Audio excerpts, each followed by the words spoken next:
Bonsoir, mes très chers collègues. Bienvenue à Célébrons la fin d'une année historique, une collaboration spéciale entre 5 balados franco, des passionnés de l'éducation. C'est tellement le fun. J'espère que vous allez bien. Mes très chers collègues, on a toute une soirée en perspective. On vise 20h30, mais on se donne du lousse. On a une belle structure pour vous. L'intention, c'est de célébrer, mais aussi de dire merci à nos auditeurs parce que le podcast est un médium qui prend de l'expansion comme moyen de développement professionnel informel, j'ose dire. Donc, merci de prendre de votre temps. Ceux qui sont dans Facebook, on est présentement diffusé en direct sur la page Facebook d'Esquad Multimédia. Merci, messieurs, Mathieu Leroux et Stéphane Hunter de gérer tout l'aspect technique, donc la petite musique, les transitions, c'est de toute beauté. Merci pour votre appui technique incessant. On repousse les limites du possible ensemble. C'est vraiment le fun. Donc, on a un beau format pour vous ce soir. C'est très simple. On vous a préparé 5 segments qui seront animés par les 5 balados. C'est certain. On va se poser des questions. On va vous inviter à réagir dans Facebook, c'est certain. Et puis, j'ai le goût tout de suite de céder la parole à mes collègues parce qu'ils sont là puis ils ont hâte de se présenter. Je vous invite à faire la même chose pour ceux qui sont là dans Facebook. Dites-nous qui vous êtes, d'où vous venez. Et pour ouvrir la discussion, on s'est dit que ce serait le fun d'ouvrir la discussion avec une manchette. En regardant derrière la fin d'une année historique, s'il y avait une manchette à mettre là-dessus, là, ça serait quoi la manchette? Donc, je laisse mes collègues se présenter à tour de rôle et vous présenter leur manchette. Monsieur... Hey, ça prend au moins une fois qu'on ne clique pas sur le petit bouton du micro. Ça va bien tout le monde. Bonjour tout le monde dans Facebook. C'est le fun de vous revoir. Bonjour mes chers collègues qui sont ici avec nous. Marius, merci pour l'introduction. Fait que bonne soirée tout le monde. Manchette. Quand on m'a demandé de faire une manchette, j'ai pensé au volleyball, mais là, je me suis dit, c'est pas ça qu'est-ce qu'on va faire ici dans le Facebook Live ce soir. Mais écoute, je me nomme Joël McLean. Je suis l'animateur du balado Inspire Leadership Podcast et aussi le fondateur d'Inspire Leadership Coaching. Un plaisir d'être ici. Je suis une direction d'école. Hein? C'est ça que c'est la job à temps plein. Là. C'est ça qu'est-ce que je fais à tous les jours. Et puis, en pensant à l'année qu'on vient de vivre, Marius, puis mes autres chers collègues, bien, il y a une citation qui m'est venue en tête. Je l'avais vue passer il y a quelque temps dans les médias. Je ne connais pas la source, je suis encore à la recherche, mais en tout cas, je vous partage ça. Quand la vie te donne une centaine de raisons de pleurer, montre-lui que tu as 1000 raisons de sourire. Ah oui. Puis, tu sais, on a eu quand même des raisons pour pleurer cette année. D'autres, à plusieurs reprises. Ouais. Mais je pense que, il faut être capable de prendre cette situation puis tenter de garder une mentalité de croissance puis voir, mais comment est-ce que je peux faire en sorte que je peux transformer cette situation, d'être capable d'ajouter de la valeur et puis de faire en sorte que je vais vivre du positif là-dedans, puis peut-être même transformer moi-même et puis peut-être aider à transformer mon environnement en même temps. Donc, ça, c'est la manchette que j'ai à partager avec vous. Puis, ça me fait penser, ça m'a fait penser à ça. Tout ce qu'on a vécu cette année, c'est de toute beauté. Qu'est-ce qui me vient en tête. Ah oui. C'est de toute beauté, puis je te dirais que ça me donne le goût de sourire. Ben, tu sais, la vie est très courte et puis c'est un peu comme une des citations. Moi, présentement, je lis le livre, je viens de terminer le livre Atomic Habits de James Clear, puis une citation qui m'a beaucoup resté qui dit est la suivante, je la lis en anglais. Every action you take is a vote for the type of person you wish to become. Ouais. Ça, c'est quelque chose que je me garde en tête, tu sais, dans tout ce que je fais, dans la façon que je vois les choses, dans ma perspective. Et puis, tu sais, en tenant à ça, mais là, je suis capable de donner ce qu'il y a de meilleur de moi, puis je suis capable en même temps de m'assurer que mon seau est rempli aussi, afin que j'aille de quoi à donner aux autres en même temps. Ben, c'est fantastique. Merci pour ton oui, Joël. Puis c'est fantastique. On va avoir la chance d'approfondir tout ça là, dans les prochains segments. On enchaîne tout de suite avec notre prochain collègue qu'on laisse se présenter. Yes! Bonjour, Alexandre Audet. Je suis enseignant en 7e, 8e année au Conseil des écoles publiques de l'Est de l'Ontario, ici à Ottawa. Ma manchette pour vous autres, c'est une manchette. Écoute, moi, j'ai fait mes études en histoire, donc Winston Churchill, c'est un de mes préférés. Ouais. Mieux vaut prendre le changement par la main avant qu'il ne nous prenne par la gorge. Puis je trouve tellement que c'est parfait parce que il me semble qu'en début de pandémie, tu sais, on se disait, il y a des personnes qui se disaient, ben, on va faire ça, puis on va essayer de de naviguer là-dedans sans trop avoir à changer, puis m'emmener, tôt ou tard, on s'est senti pris à la gorge. Puis je pense que ça a été toute l'année. On a un peu combattu le changement parce que, tu sais, veux pas, on s'est tous fait déstabiliser. Puis je pense que c'est ça, cette année, ça nous a appris que le changement, on le prend par la main, puis quand on l'accepte, ça nous permet d'avancer plus facilement. Mm-hmm. J'aime l'image. J'adore l'image. Merci, Alex. Tout à fait. Oui, et puis moi, je me présente, c'est Martin Parent. Je suis le deuxième tiers. Donc, Alex était le premier tiers des ingénieurs pédagogiques. Puis, je ressens un peu un thème qui s'installe ici. Puis, j'ai comme une image de ta citation, Alex. Puis, j'enchaîne avec ma citation. Un arrosoir vide ne peut nourrir aucune fleur. Et puis, quand je pense à ça, puis dans mon rôle en tant que conseiller pédagogique, justement, les enseignants sont drôles, hein? On est une gang de personnes qui ont les élèves à cœur. Puis on veut vraiment, vraiment, vraiment aider, puis des fois au détriment de nous-mêmes.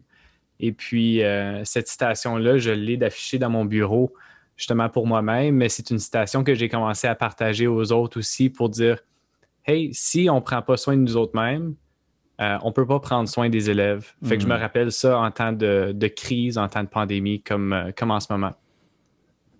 Merci de nous rappeler ça. C'est tellement important. C'est tellement rempli de sens. Hein? Et pour ma part, moi, c'est Sarah-Anne Leroux. Je suis l'animatrice de mon balado « Que sera Sarah ».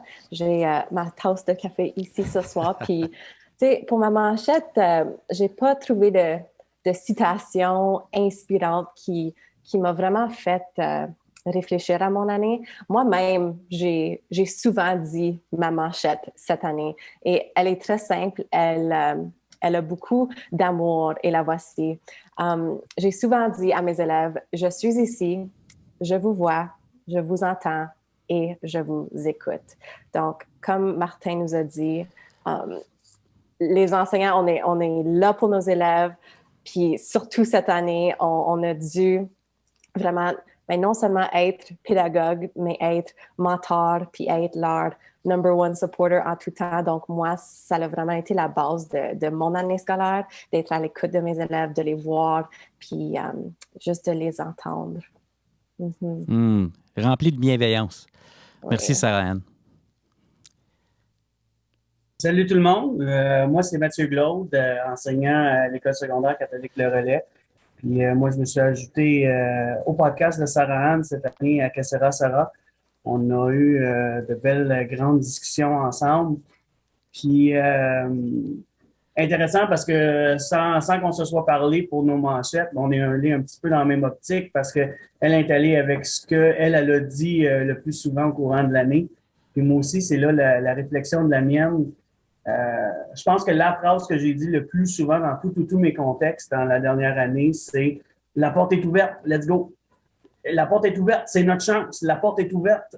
C'est pour ça que je suis allé avec ma manchette à moi qui est « Quand la porte s'ouvre », 3 petits points. Quand la porte s'ouvre, qu'est-ce que tu en fais? Quand ta porte s'ouvre, est-ce que tu prends l'opportunité d'aller voir ce qu'il y a de l'autre côté? C'était une année pour moi formidable de ce côté-là, puis j'espère que c'est ce que les gens ont fait. Ah, j'adore ça. Quand la porte s'ouvre, 3 petits points. Il y a tellement de possibilités qui peuvent découler de ça. Ouais. Beau mindset, belle approche. Belle approche. Ouais. Alors, on va changer de vitesse un petit peu. Je me présente, Vicky Fauteux, un tiers de toute la classe et je suis mon day job, comme on dit. Je suis conseillère pédagogique au Conseil scolaire Viamonde. Et pour la manchette que j'aimerais ça partager avec tout le monde, c'est vraiment quelque chose que je dis très souvent dans les épisodes qu'on a enregistrés cette année, c'est que les bonnes pratiques en présentiel sont des bonnes pratiques en virtuel. Vraiment, nous autres, les enseignants, on a l'intuition. Comme si vraiment, allez-y avec votre intuition. Qu'est-ce qui fonctionnait vraiment bien en présentiel, ça va fonctionner encore mieux en virtuel.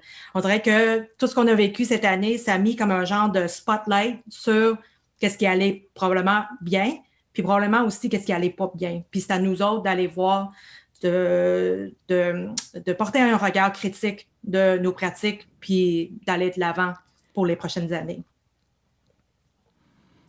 Merci beaucoup, Vicky. Il y a des transferts évidents qu'on peut faire, puis c'est le fun de se rappeler, surtout quand on fait face à l'inconnu, partir du connu.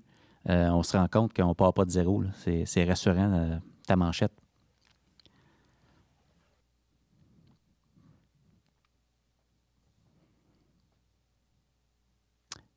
On enchaîne avec notre collègue Jennifer, je crois. Oh, je m'excuse. Et moi, j'ai regardé mon autre collègue parce que je pensais que c'était son tour. Désolée. Moi, c'est Jennifer Mansell-Davies. Moi aussi, je suis conseillère pédagogique au Conseil scolaire Viamonde et je suis co-animatrice du podcast Toute la classe. Mes collègues du conseil vont reconnaître ma manchette de l'année, parce que c'est aussi la devise du conseil, c'est le « tout est possible ».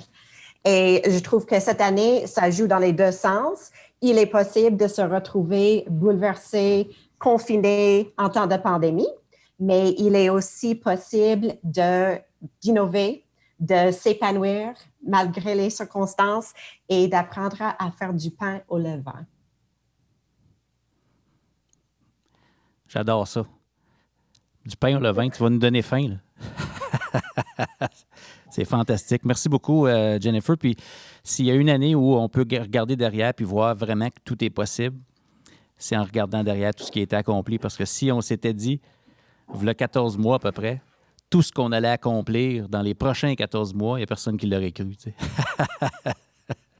On est capable. Oui, je te dirais que c'est exactement pour ça que j'ai choisi ma manchette. Yes! Parce que, tu vois, quand on pense qu'à l'époque, on se disait, voyons donc, si j'avais... je ne suis pas capable d'enseigner en ligne, je ne sais pas comment ça marche, je ne peux pas faire la gestion de plusieurs écrans, mais c'est en... Et là, j'utilise le mot « bûcher » parce qu'on a travaillé cette année comme on n'a jamais travaillé auparavant, mais c'est en bûchant qu'on devient bûcheron. Je sais que la vraie citation, on dit que c'est en forgeant, mais c'est pas pareil cette année, parce que cette année, on n'a pas compté les heures, on s'est donné. Puis aujourd'hui, j'accompagne des profs parce que, je suis accompagnatrice à Viamonde. Et puis maintenant, c'est les profs qui me demandaient conseil, qui maintenant me disaient « Hey, t'as-tu essayé ça? T'as-tu essayé ça? » Ils sont devenus experts dans leur art, même si leur art a changé cette année. Alors, ils étaient experts en salle de classe. On leur a donné un ordinateur, puis ils sont devenus des experts de l'enseignement en ligne. Alors, pour ça, je veux dire, chapeau, je veux dire, cette versatilité-là que les profs ont fait preuve cette année, cette résilience-là de dire, OK, on se revire sur un dizaine, puis ultimement, on garde l'élève au centre de tout, puis on se donne. C'est exactement ça qu'ils ont fait. Extraordinaire. Je vois en cette manchette, c'est pratiquement, on pourrait mettre ça au cœur de la pédagogie d'aujourd'hui, tu sais. Ça illustre qu'on a besoin de faire des choses pour développer les compétences qu'on veut développer. Je trouve ça beau. Puis je suis d'accord avec ton bûcher. Ça fit mieux que forgeron, tu sais. Cette année, du moins. Cette année, ça marche mieux. Et puis moi, je ne me suis pas présenté vraiment tantôt. Je viens de me rendre compte de ça. Écoutez, moi, je m'appelle Marius, leader et coach chez Escouade Édu. Puis j'anime le podcast Tout le monde est un leader. Parce que je crois que tout le monde a la capacité d'avoir un impact positif dans son milieu, à commencer par soi-même. Et moi, ma manchette de cette année, quand j'ai réfléchi à ça, quand on s'est rencontrés, je me suis dit, tout arrive pour nous. Ça, c'est ma manchette. Elle est plate un peu, là, mais je vous explique pourquoi. Pourquoi j'ai choisi celle-là. Il y a plein de choses qui ont basculé cette année. On a comme été placés face à nous-mêmes à un moment donné, surtout au début de la pandémie. Plein de temps pour réfléchir. On attendait des directives. C'était incertain. Je me suis mis à aller faire des marches le soir après souper avec ma fille parce qu'on avait le temps. Hein? Puis, on s'est mis à jaser. Puis là, on s'est mis à remettre toutes sortes de choses en question. J'avance la cassette, là, histoire courte. Grâce à ma fille et à cette nouvelle réalité, je joue maintenant au golf l'été.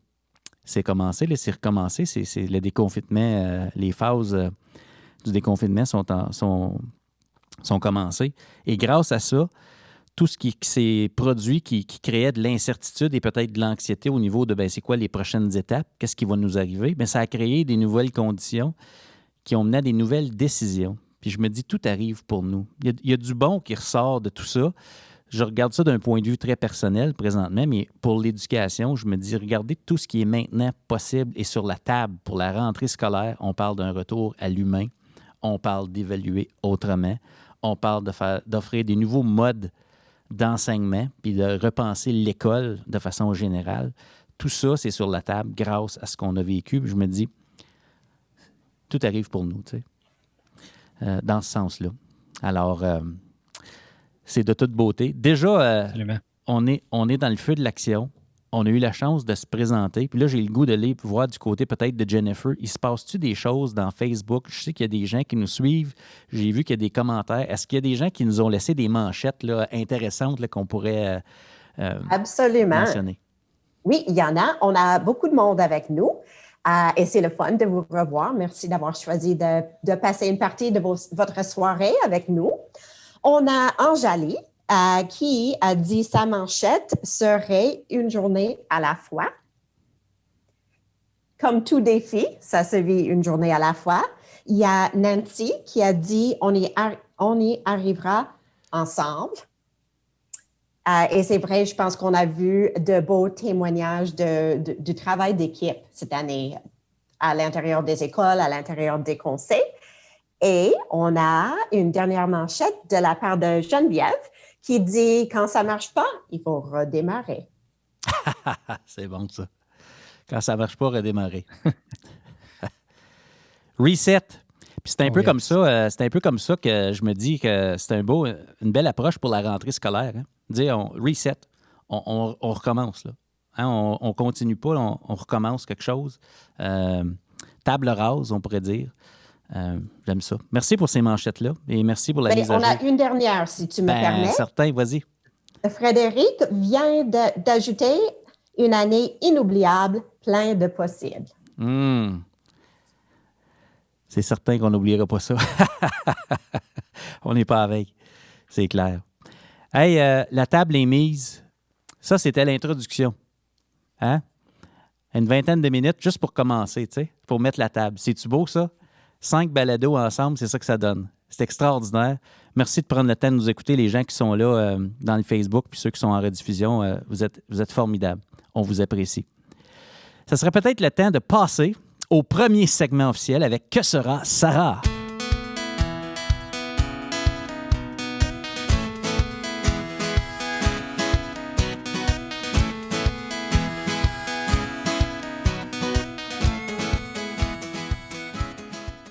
Allô! Hey! C'est cool, c'est tellement cool. Je peux même pas croire qu'on est là. Puis je me sens super choyée d'être la première avec Mathieu pour lancer le bal ce soir avec notre segment. Donc, bienvenue au segment de Que sera Sarah? Cette année, pour ma 4e saison, moi, je me suis lancée en découverte, on peut dire, avec le coaching. Je me suis retrouvée, Mathieu Glaude et moi, en salle de classe comme co-pédagogue. Et puis, on avait un cours un peu spécial, un peu unique à notre école, l'école secondaire catholique Le Relais. Et on enseignait le cours d'Option Plus, où chaque élève ont leur propre cours et cheminent à leur propre rythme avec des projets. C'est vraiment magique. Si tu vas écouter nos épisodes, tu vas tout connaître davantage. Mais à chaque semaine, Mathieu et moi, on s'est retrouvés essentiellement autour d'un micro en plein milieu de notre salle de classe, littéralement 5 minutes après notre genre de séance d'apprentissage avec nos élèves pour faire un genre de débrief. Oui, on avait toujours un café. Peut-être comme 2e ou 3e café de la journée. Ça prend ça. Oui. Outil pédagogique indispensable.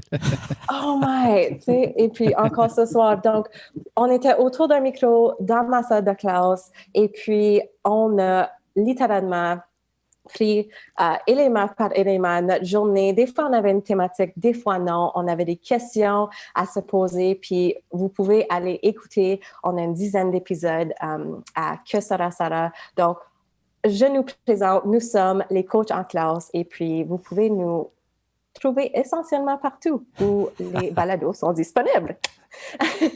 Donc, commençons la discussion. Tu sais. Cette année, on parle du coaching. Ça, c'était vraiment la thématique de ma 4e saison. On a coaché en présentiel, on coach en virtuel, on a vécu des hauts, on a vécu des bas, mais comme peu importe le contexte, Mathieu et moi, on a documenté notre vécu à travers chaque épisode. Et puis, on a vraiment vu que le coaching nous a permis de mettre l'accent sur l'essentiel.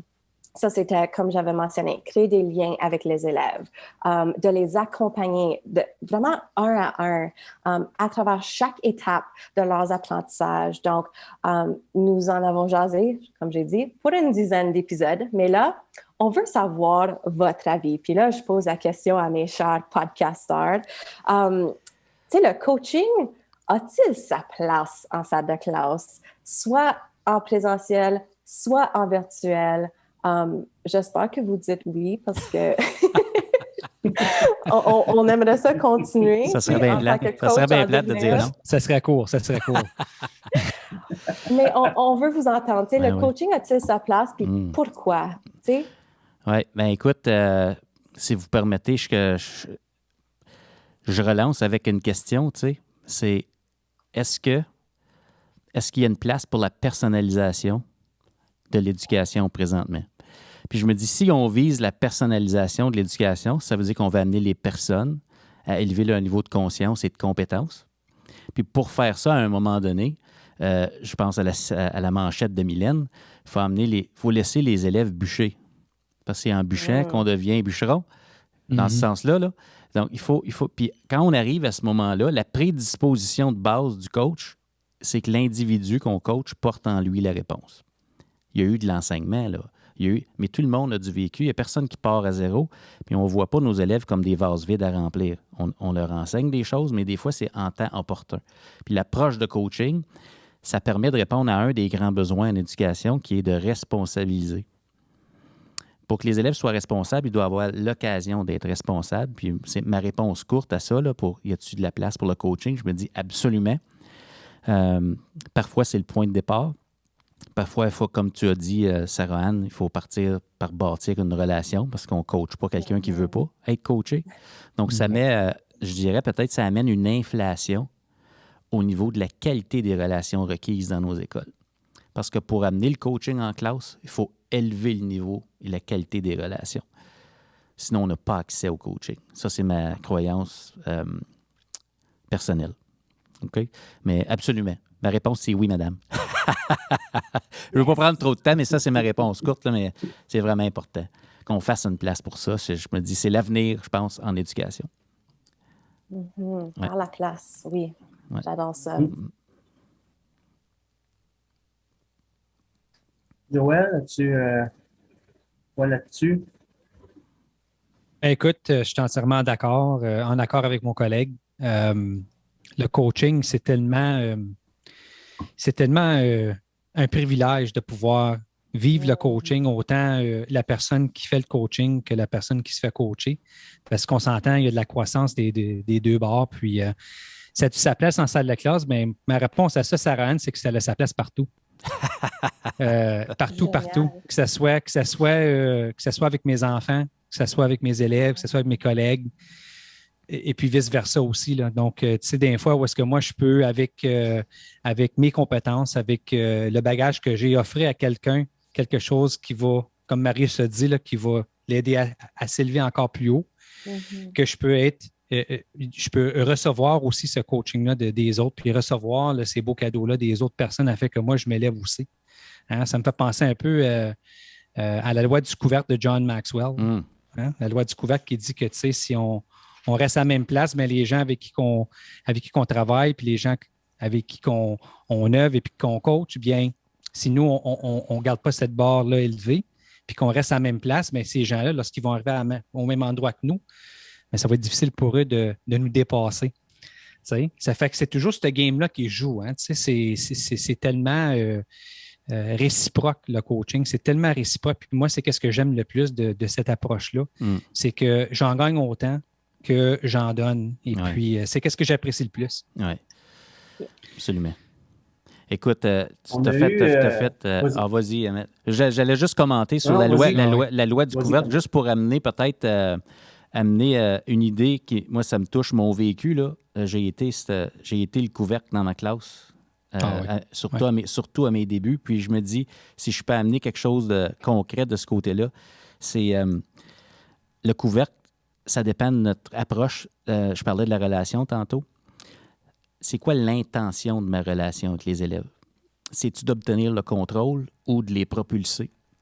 Je me dis, l'intention pédagogique de base, si on veut amener du coaching, c'est que mon intention de la relation, c'est de propulser l'autre, pas de le contrôler. Puis je deviens le couvercle de mon propre potentiel pédagogique dans ma classe lorsque mon intention, c'est seulement contrôler. Donc, je me dis, ça m'a fait penser à ça, Joël, quand tu as parlé de la loi du couvercle. Je me dis, tu sais, il fallait que je le dise. Désolé. Non, hey, écoute. Non, c'est parfait. Ouais. Merci. Puis justement, tu as mentionné l'approche, puis quelle approche. Puis nous autres, l'autre question qu'on a pour vous autres, c'est justement ça. Vous nous avez entendu, on a discuté, on a parlé de ce qu'on faisait, mais quelle approche qu'on a eue que vous avez particulièrement appréciée dans notre pratique comme coach en salle de classe, puis qui, ça serait à vraiment continuer? Ben écoute, Mathieu, partagez, continuez à partager. Vous le faites dans votre podcast. Si les gens sont intéressés à savoir qu'est-ce qui se passe, comment vous le faites, comment vous le vivez. Souvent, on est tellement isolé comme pédagogue, qu'on soit direction d'école ou qu'on soit prof, ça branle là-dedans, puis on pense toutes sortes de choses, mais c'est pas souvent qu'on fait le temps pour s'en jaser. On est tellement occupé, puis là, encore plus avec la pandémie, on est un peu plus isolé.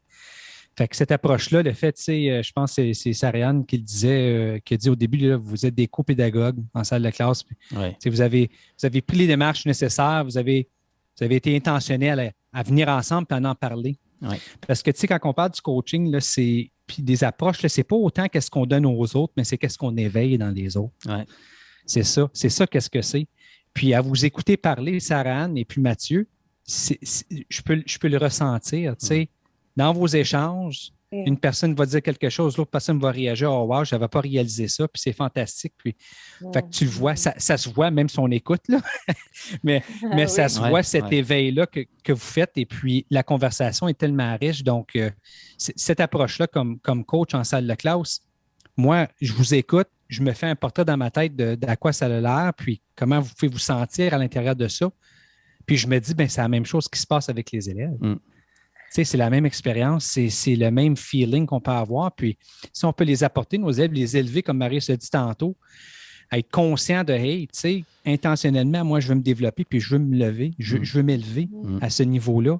Puis là, mettre dans le mélange Sarah-Anne Leroux et puis Mathieu, hey, c'est incroyable, là, c'est incroyable. Ça fait qu'au niveau de cette approche-là, c'est quasiment comme un laboratoire, c'est comme un bac à sable là, que vous avez là. Vous allez, vous mettez ça en pratique avec les enfants et les élèves. Là, vous revenez puis vous me partagez ça.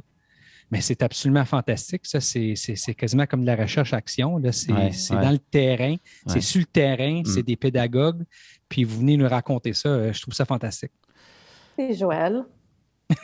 Moi, un des moments marquants, j'ai pas écouté tous les épisodes. Je pense que je suis rendu à l'épisode 5, si ma mémoire est bonne. Mais ce que j'ai entendu à un moment donné, Sarah-Anne t'a posé la question à Mathieu, quelque chose comme, là, puis corrigez-moi si c'est pas la bonne question, tu lui as demandé genre quelque chose comme, comment tu fais pour décider quand tu dis à l'élève quoi faire ou quand tu le laisses aller puis tu lui poses une question?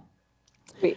Quelque chose comme ça. Hey, ça, là, je trouvais que vous nous donniez accès à vos questionnements pédagogiques. Puis moi, ce que j'ai le plus apprécié, si je peux répondre explicitement à la question de Mathieu, dans votre approche, c'est que vous faites le modelage, pour moi, de l'environnement professionnel requis si on souhaite amener le coaching en éducation dans les classes. C'est ça. Vous êtes coachable. Pour amener le coaching en classe, il faut être coachable. Puis moi, j'ai écrit un billet de blog récemment qui s'appelle « L'enseignement est un sport d'équipe ». Puis le 4e critère d'une personne en collaboration, c'est être coachable. Puis le premier C du coachable, c'est être curieux.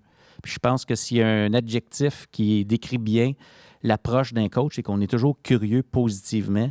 Puis j'ai senti ça l'un envers l'autre et dans le grand respect de la philosophie pédagogique que vous avez, qui est pas la même, les deux. Vous faites le coaching, les deux, mais on le sent dans votre dialogue que vous ne voyez pas la même chose en éducation. Mais il y a une place pour vos deux idées, vos deux modèles pédagogiques dans votre classe. Puis ça, là, je me dis, si on peut juste prendre ça et amener ça partout, il y en a plein de modèles avec autant de modèles qu'il y a de collègues. Ouais. Donc, je me dis, moi, c'est ça que j'ai apprécié, le modelage, de la conversation et du dialogue, puis de l'écoute de l'autre.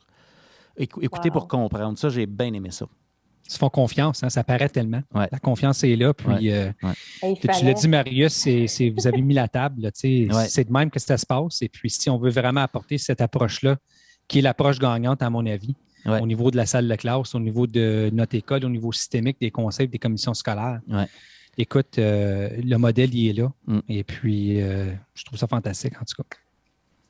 Je vous remercie tellement d'avoir été à l'écoute de nos épisodes. Yes. Et puis, c'est certain que nos questions, ils finissent pas là, juste parce que la fin de l'année approche.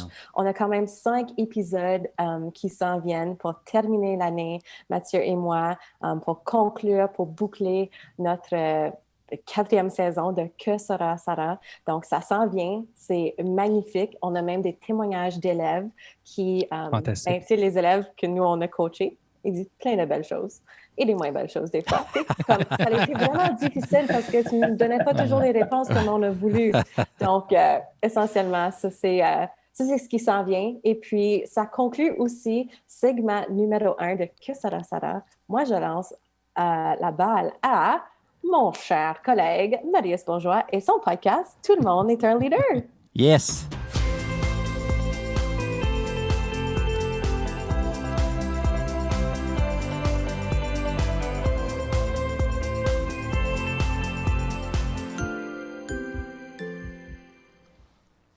Hey! On est de retour. Hey, c'est de toute beauté. Pour ceux qui ne connaissent pas Esquadédu, j'anime le podcast « Tout le monde est un leader ». Esquadédu, ce qu'on fait, c'est on accompagne les professionnels de l'éducation dans le développement de leurs habiletés en leadership et en coaching. Le leadership fait de la place graduellement pour le coaching. Puis je pense que c'est vraiment important, comme Sarah et puis Mathieu le font avec leur podcast. C'est important, je trouve, de rendre notre pensée visible. Puis la première saison de podcast, c'est une expérience pour nous. C'est la première fois qu'on faisait ça. On a 30 épisodes, mais on s'est vraiment inspiré de les autres 4 balados qui étaient là bien avant nous. C'était inspirant. C'était stressant pour nous de commencer ça parce qu'on ne le savait pas. Ça allait donner quoi? Donc, je trouvais, moi, que c'était important de donner la parole à des gens d'un peu partout parce que partout où je passe, je dis aux gens, tout le monde est un leader. Puis là, il y a des gens qui disent, ben là, Marius, pas tout le monde, là, quand même. Là. Fait que je voulais vraiment donner une voix à mes invités puis les amener à mettre en valeur leur côté humain parce que le système, c'est du monde, mais aussi leur vision pédagogique à eux, leur vision de leadership. Puis j'aime ça écouter les gens mettre des mots sur leur façon de voir l'éducation. Les mots que les gens choisissent, je trouve, c'est porteur de sens. Ça nous aide à voir les choses autrement. Puis en tout cas, la saison 1, c'est un peu l'angle qu'on a pris. Il y a 30 épisodes. La saison 2, ce sera à partir de l'automne avec une nouvelle approche, nouveau concept. J'ai aucune idée ça va donner quoi, mais ça va être une nouvelle approche. On essaie d'autres choses. C'est un peu un carré de sable, pour reprendre l'expression de Joël de tantôt. C'est pour redonner. Puis on explore ce médium-là. Donc, voilà. On va placer le lien dans le chat du Facebook Live. Si les gens sont intéressés, c'est disponible sur YouTube, c'est disponible sur quelques plateformes un peu partout là, des balados. Donc, le lien est là. Vous cliquez sur l'icône de votre choix, puis vous avez accès aux 30 épisodes. En regardant l'année qu'on vient qui se termine présentement, je réfléchissais un peu, quelles questions j'ai le goût de vous poser à mes chers collègues balado-diffuseurs. Puis là, je me suis dit, c'est sûr que notre vision de l'éducation cette année ne peut pas être la même. On va redémarrer. On a été façonné un peu par les expériences. Je trouve que nos expériences nous façonnent. Moi, il y a plein de choses que j'ai fait pour la première fois cette année. Il y a plein de gens que j'ai accompagnés qui me partagent des défis auxquels je n'ai jamais fait face moi-même dans le passé. Donc, je vois que le tissu de l'éducation évolue. Puis la question que je vous pose est la suivante. En quoi votre vision de l'éducation a-t-elle évolué grâce à ce que nous avons vécu cette année. J'ai dit évoluer, puis j'ai pas dit changer, parce que je trouve qu'on évolue tout le temps, tu sais. Évoluer, je trouve que ça donne plus de place que juste changer. Changer, je trouve des fois, c'est comme on change parce que c'est plus bon. Évoluer, je trouve, c'est comme on avance vers autre chose. Tu sais, on gagne de la clarté. En tout cas, je trouve que ce verbe-là est important, là, évoluer. Et je pose cette question-là à mes très chers collègues. On va commencer avec Vicky. Merci, Marius. C'est drôle parce que tu as bien raison. Tu sais, tout ce qu'on a vécu cette année, on n'aurait jamais imaginé. Ouais. S'il y avait 10 ans, quand moi j'avais commencé l'enseignement en éducation, tu m'avais dit que j'allais être à la maison pendant 1 an et demi. Je t'aurais dit non, c'est une blague, ça. Non, c'est une blague.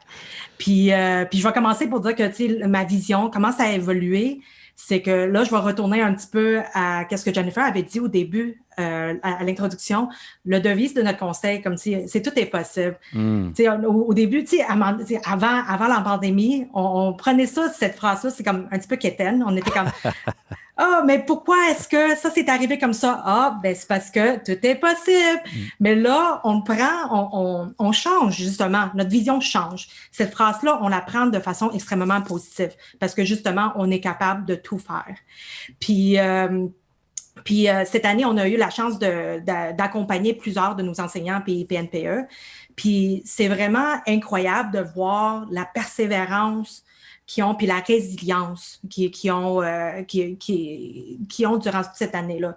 La quantité de choses qu'on leur a lancées en face. Ah oui, un masque. OK, il n'y a pas de problème, on va faire ça. Une visière. OK, il n'y a pas de problème, on va faire ça. 4 écrits. Il n'y a aucun problème, on va faire ça. C'est vraiment comme on n'arrête pas. Puis, tu sais, les fois que les enseignants m'appellent pour me dire OK, je suis vraiment à bout, il y en a qui pleurent, il y en a de toutes sortes. Mais le lendemain, on se réveille, puis on repart. On repart. La porte est ouverte. Vous pouvez faire ce que vous voulez. Puis comment est-ce que ma vision dans l'éducation a changé un petit peu aussi, c'est que là, c'est vraiment l'enseignement virtuel m'a vraiment montré qu'est-ce que ça veut dire de faire un retour à l'essentiel. C'est vraiment juste gardons ça à l'essentiel. Puis évidemment, l'essentiel pour un élève n'est pas le même l'essentiel pour un autre élève. Alors, c'est vraiment important de savoir c'est quoi l'essentiel pour un élève et pour un autre élève. Puis je vais juste finir un petit peu, puis évidemment, comme vous savez tous, nous autres, les podcasters, on peut parler pendant des heures et des heures, mais je vais juste finir un petit peu mon témoignage en disant que de savoir c'est quoi l'essentiel pour un élève, c'est tellement important qu'on va mettre l'élève au centre de son apprentissage. C'est vraiment, comme Sarah vous a dit, comme Mathieu vous a dit, la relation de coaching, puis nous, notre relation avec les élèves, c'est vraiment une relation donnant-donnant. On se donne en autant qu'on reçoit. Puis eux autres aussi, ils ne savent pas qu'ils sont en train de donner, mais ils nous donnent. Ils remplissent notre seau, là, comme on dit. Alors, comment est-ce qu'on va vraiment mettre l'élève au centre de son apprentissage pour qu'il fasse vraiment, pour qu'il décide c'est quoi qui est le mieux pour il ou elle. Alors, c'est vraiment, j'adore ça, qu'on a eu la chance de se voir tout le monde parce qu'on vient vraiment de 4, 5, 6, 7, 8 coins de la province et pourtant, on partage toutes les mêmes idées. Alors, c'est ça. Fait que ça change, mais en même temps, ça ne change pas.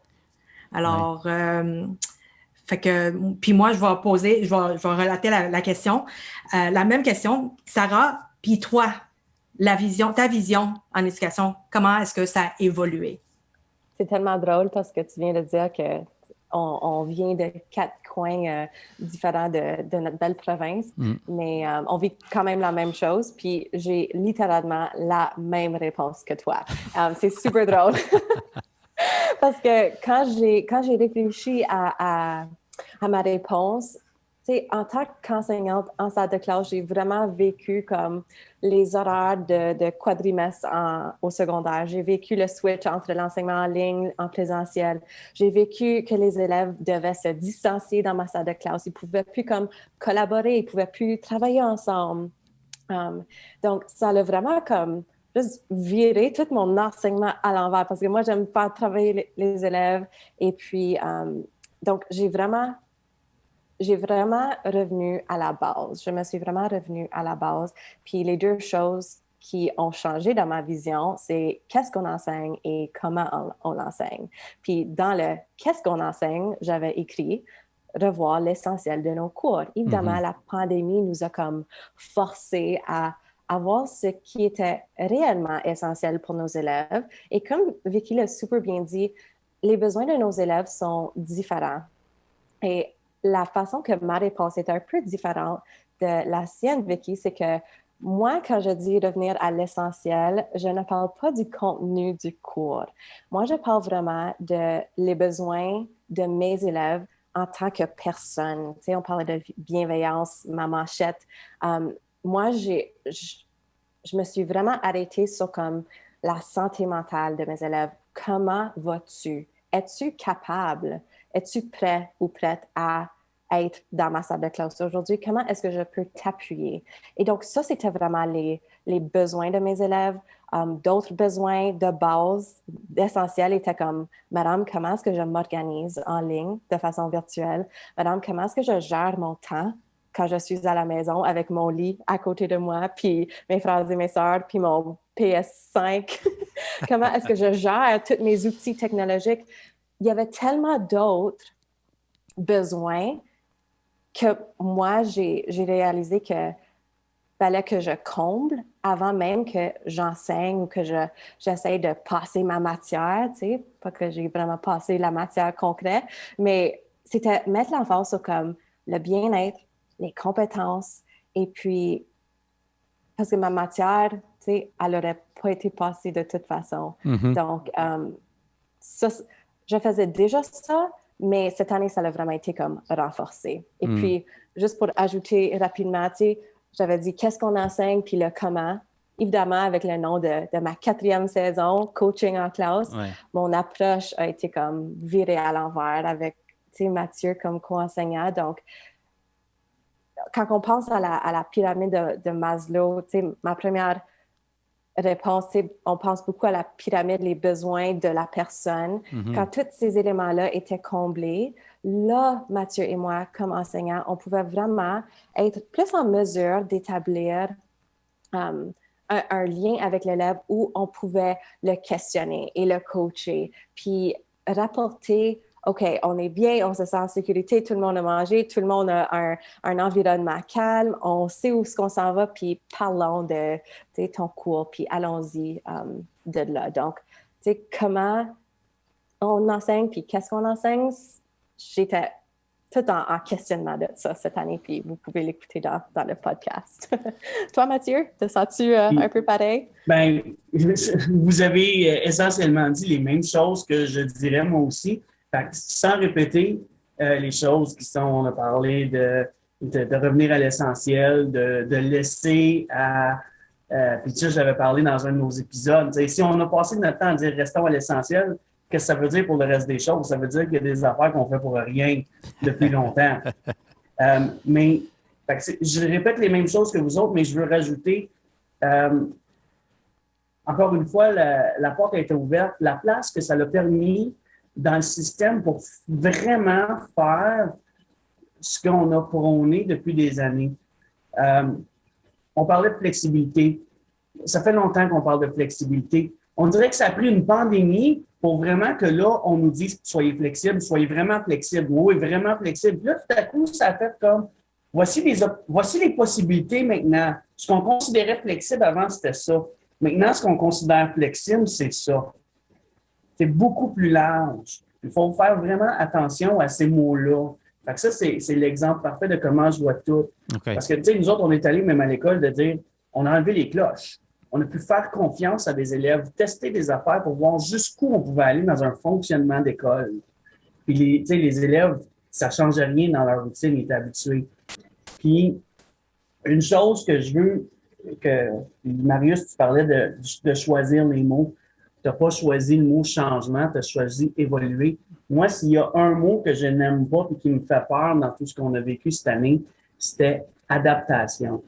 On a passé notre temps à nous dire il faut adapter. Comme quoi, quand on a fini, on revient à où on était parce qu'on a adapté. je veux pas entendre parler d'adaptation. Toutes les adaptations qu'on a faites, c'était des changements dans la bonne direction. Il faut les maintenir, il faut les garder, puis il ne faut pas revenir en arrière. Mathieu, il faut faire un T-shirt avec ça. Ça va peut-être prendre un début au début, 3 petits points, puis ça finit dans le dos, tu sais. Mais j'adore ça.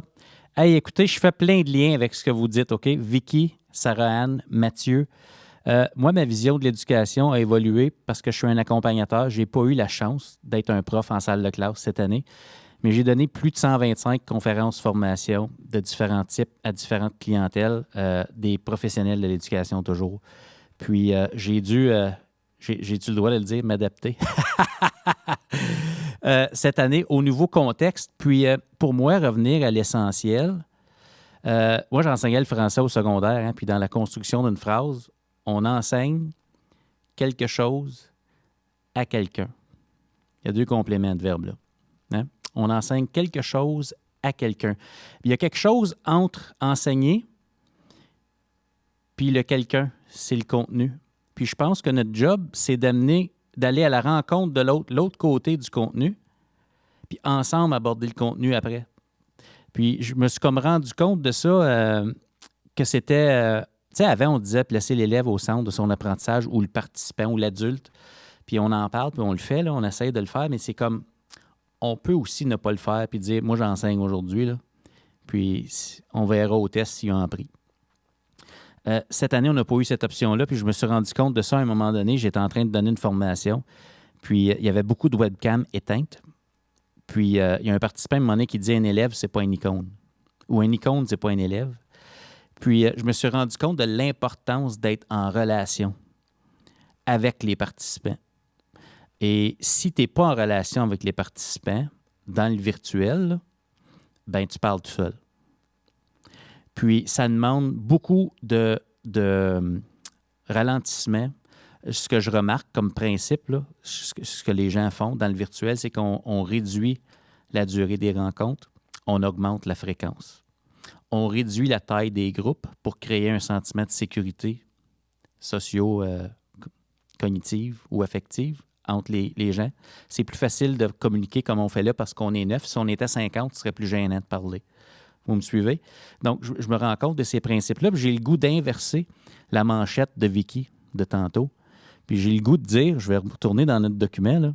Tantôt, tu nous as dit des bonnes pratiques en présentiel sont de bonnes pratiques en virtuel. Bien, j'ai le goût de dire pour la rentrée, avec ce que Mathieu nous a dit, que les bonnes pratiques en virtuel où on prend le temps de ralentir pour connecter avec les gens, pour faire sûr qu'on est ensemble, ça aussi, il faut continuer de le faire en classe quand on va revenir en présentiel. Donc, c'est un peu ça, mon petit grain de sel. Quand je vous écoute, j'essaie de mettre ensemble tout ce que vous avez dit. Là, je trouve ça extraordinaire. Revenir à l'essentiel, pour moi, c'est vraiment de ne plus accepter de ne pas être en relation avec les gens puis de les mettre en premier parce qu'on va plus loin ensemble. Je ne veux pas m'éterniser, mais voilà. Est-ce qu'il y a quelque chose qui se passe dans Facebook, messieurs les ingénieux? Je ne sais pas si vous regardez ça d'un œil attentif de votre côté. Je sais qu'il y a bien des choses qui se passent en même temps. Est-ce qu'il y a des gens qui commentent dans Facebook par rapport à ça, la vision de l'éducation qui a évolué là, au fil de l'année? Là? Est-ce qu'il y a des choses qu'on voudrait souligner? Il y a beaucoup de choses qui se passent dans Facebook, absolument. Okay. On a énormément de commentaires. On a Audrey alors qui dit, puis je ne vais pas pouvoir couvrir tous les commentaires. Je pense qu'on est rendu à 101 commentaires. Okay. On est actif sur Facebook, c'est fantastique, c'est super le fun. On vous lit, même si on ne vous mentionne pas. On a Audrey alors qui dit l'essentiel individuel. On a dit, on a Geneviève Boulanger qui dit « On aime ça vous écouter parler, cher Vicky. Merci pour le partage. » On a « Oh my God, la flexibilité, quelle ampleur cette année. » On a adaptation et évolution, ça vient faire le miroir un peu de ce que je voulais dire moi aussi de mon côté, étant prof de bio. Ouais. Adaptation est égale évolution. Ouais. Ça va ensemble. Tu peux pas avoir un sans l'autre. On a Annabelle Da Silva qui dit ça. Okay. Et puis on a Anjali qui dit les relations avant tout. Fait que je pense que ça résume bien. Fantastique. Merci pour cette mise à jour-là. Puis merci de prendre le temps, les gens, de laisser des commentaires dans Facebook. C'est tellement agréable. Puis moi, en tout cas, personnellement, je vais aller tous les lire après, là, quand on aura la tête reposée. J'ai hâte d'aller voir ça, ce que vous nous avez dit. Mais on enchaîne au prochain segment, et non le moindre, avec toute la classe.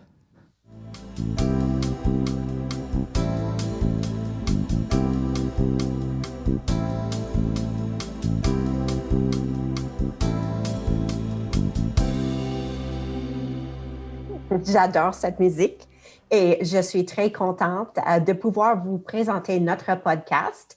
Moi, Mylène et Vicky, on est des gens qui adorent, des passionnés des podcasts et des passionnés de tout ce qui est éducation, enseignement, apprentissage.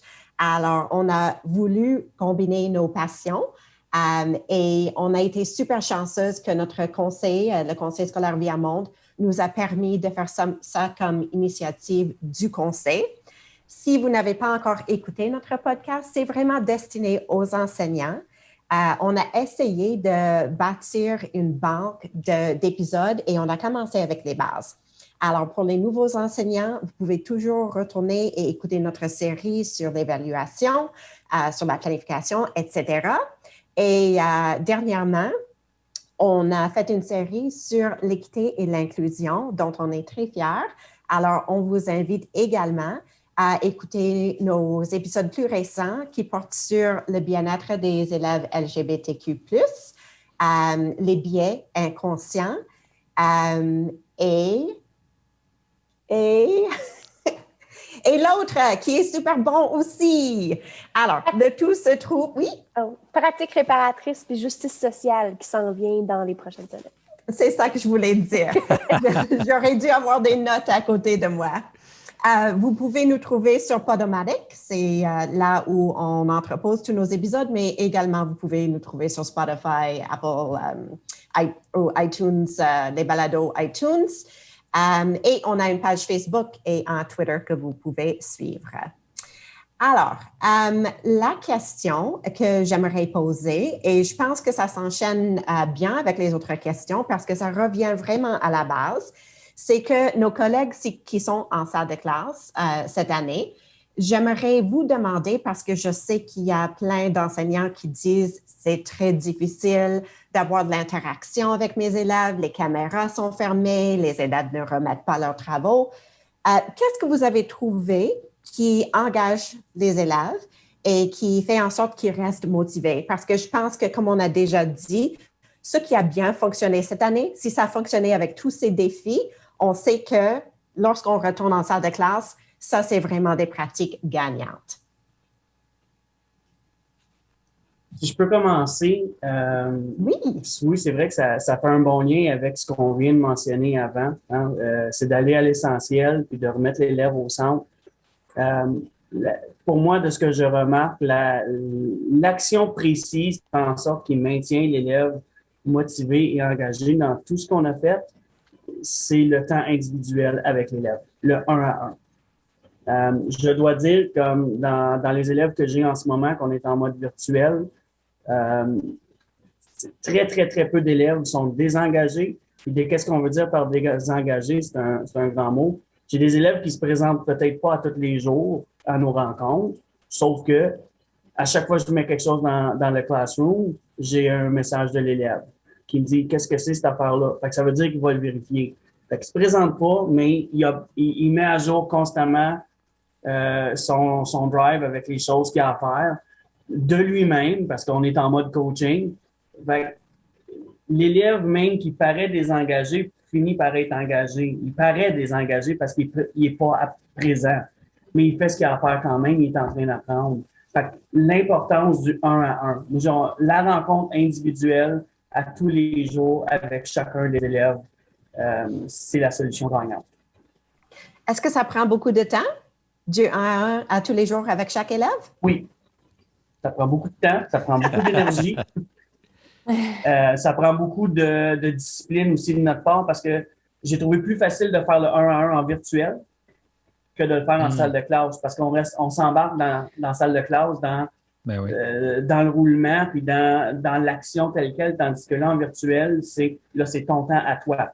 Là, je te parle à toi, j'ai fait 10 minutes, je te parle à toi, je te parle à toi, je te parle à toi. Fait que ça l'a vraiment maintenu l'attention, puis ça me dit, quand je retourne dans une salle de classe avec tous mes élèves, il faut que je m'assure d'avoir au moins un petit peu de temps à tous les jours avec chacun de mes élèves. Wow, j'aime ça, c'est fort. Sarah? Jennifer, pour répondre à ta question, il faut que je vous avoue quelque chose. Moi, personnellement, quand j'ai lu ta question, votre question, et j'ai vu le mot maintenir l'engagement et la motivation des élèves, moi, mon rêve, c'est que tous mes élèves soient toujours engagés et motivés à tout temps. Puis mon excitation et ma passion vont faire en sorte qu'ils vont être tout le temps motivés parce que moi, je suis motivée pour eux. Et ce n'est pas le cas. Pas en salle de classe, pas en virtuel. Même si je fais mon spectacle ici dans mon salon, ça ne veut pas dire que mes élèves vont être engagés. Et ça, c'était un apprentissage pour moi. Il fallait que je gère mes attentes de qu'est-ce qui est, justement comme Mathieu a dit, c'est quoi être engagé? C'est quoi ou comment est-ce que je peux trouver des nouvelles stratégies pour les motiver?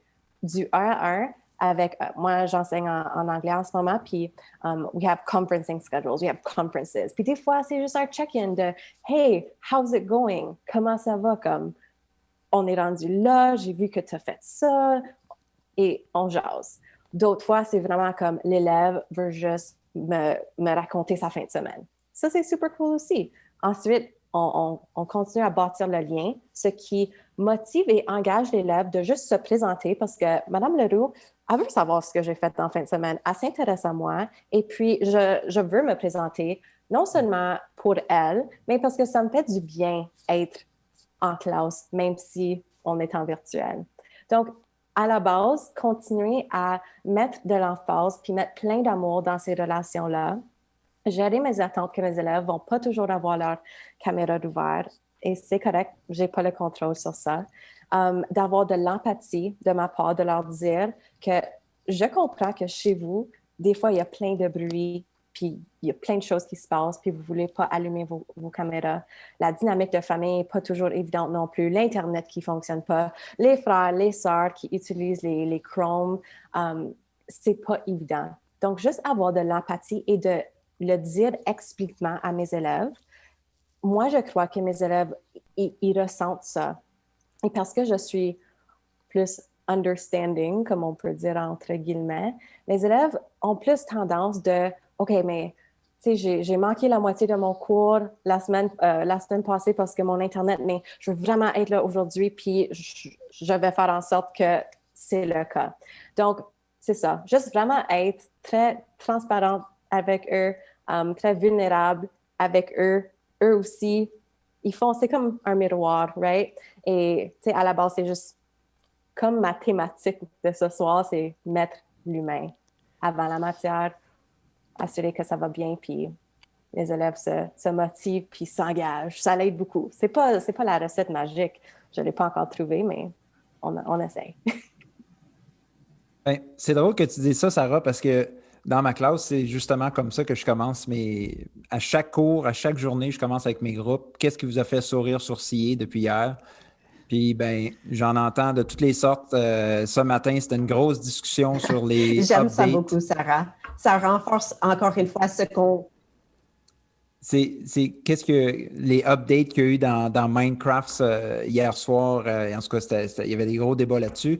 Puis c'est ça leur donne une place pour ventiler. Puis après ça, ben, on commence. Tu sais, Comme il ferait en salle de classe, right? Exactement. Puis Exact. moi aussi, je participe. Tu sais, comme tu sais, moi aussi, je leur dis, bon, qu'est-ce qui m'a fait sourire, qu'est-ce qui m'a fait sourciller. Puis ça me fait du bien aussi. Tu sais, on a une connexion comme ça. Puis on fait ça depuis le début de l'année. Fait que quand on est arrivé en ligne, ça a été juste de continuer la même chose.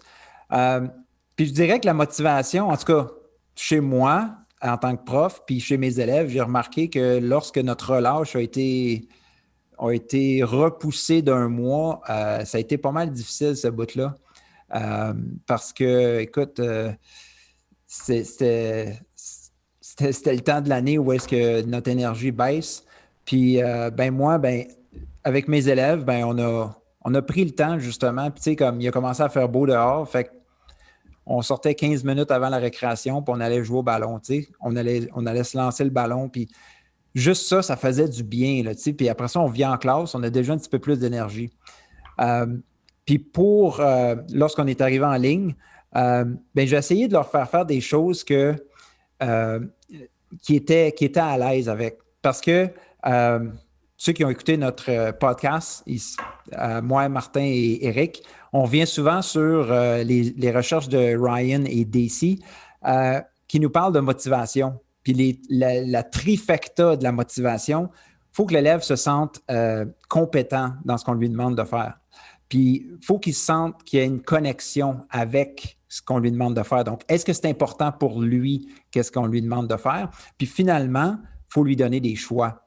Donc, lorsqu'on a ces trois choses-là, l'élève, sa motivation va être assez élevée. Fait que c'est un peu ce que j'ai essayé de faire en ligne. Par exemple, je leur ai fait écrire un récit personnel.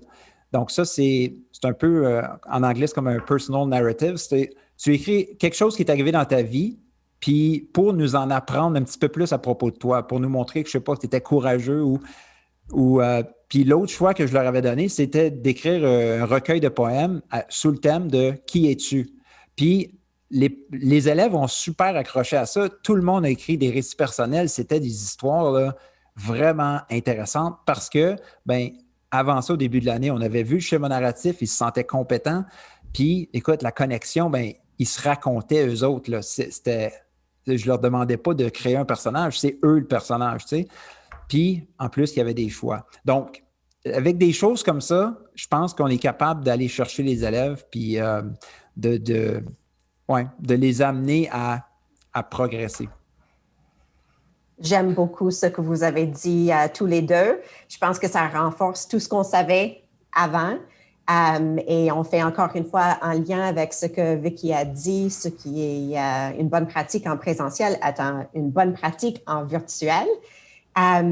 Et Alex, je pense que ce que tu avais dit à propos du trifecta est très intéressant et il est important, encore une fois, de bien connaître nos élèves pour planifier quelque chose avec lequel ils vont trouver cette connexion-là. Excellent. Alors, c'est la fin de notre segment. Et je passe la parole aux ingénieurs pédagogiques. C'est typiquement, on pourrait peut-être faire un petit coucou dans Facebook parce qu'il y a plein de petits pouces, des petites bulles avec des petits pouces bleus puis des petits cœurs qui se passent. Donc, Angélique, qui dit, pour Mylène, Vicky et puis Jennifer, elle trouve que c'est une belle combinaison. Fait que ça, c'est un beau compliment. Mylène qui dit du développement professionnel sur le pouce.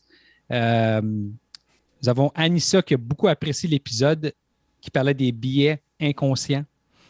Angélie, les visites virtuelles, les activités d'animation culturelle, des chaos, des moments de plaisir. Audrey qui enchaîne en disant « Beaucoup d'élèves sont présents physiquement, mais non engagés. C'est super, Mathieu, qu'ils soient engagés, même s'ils sont présents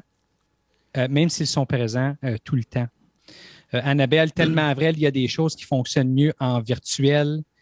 Et finalement, le dernier commentaire que je vais vous partager provient de Marius. Monsieur Odette débute tous ses cours avec cette question. Qu'est-ce qui vous a fait sourire ou sourciller depuis hier? Fait que ça se passe dans le chat, chers collègues. C'est fun de vous voir. Merci d'ajouter vos commentaires, continuez. On adore ça, on vous lit. Et puis, avec grand intérêt.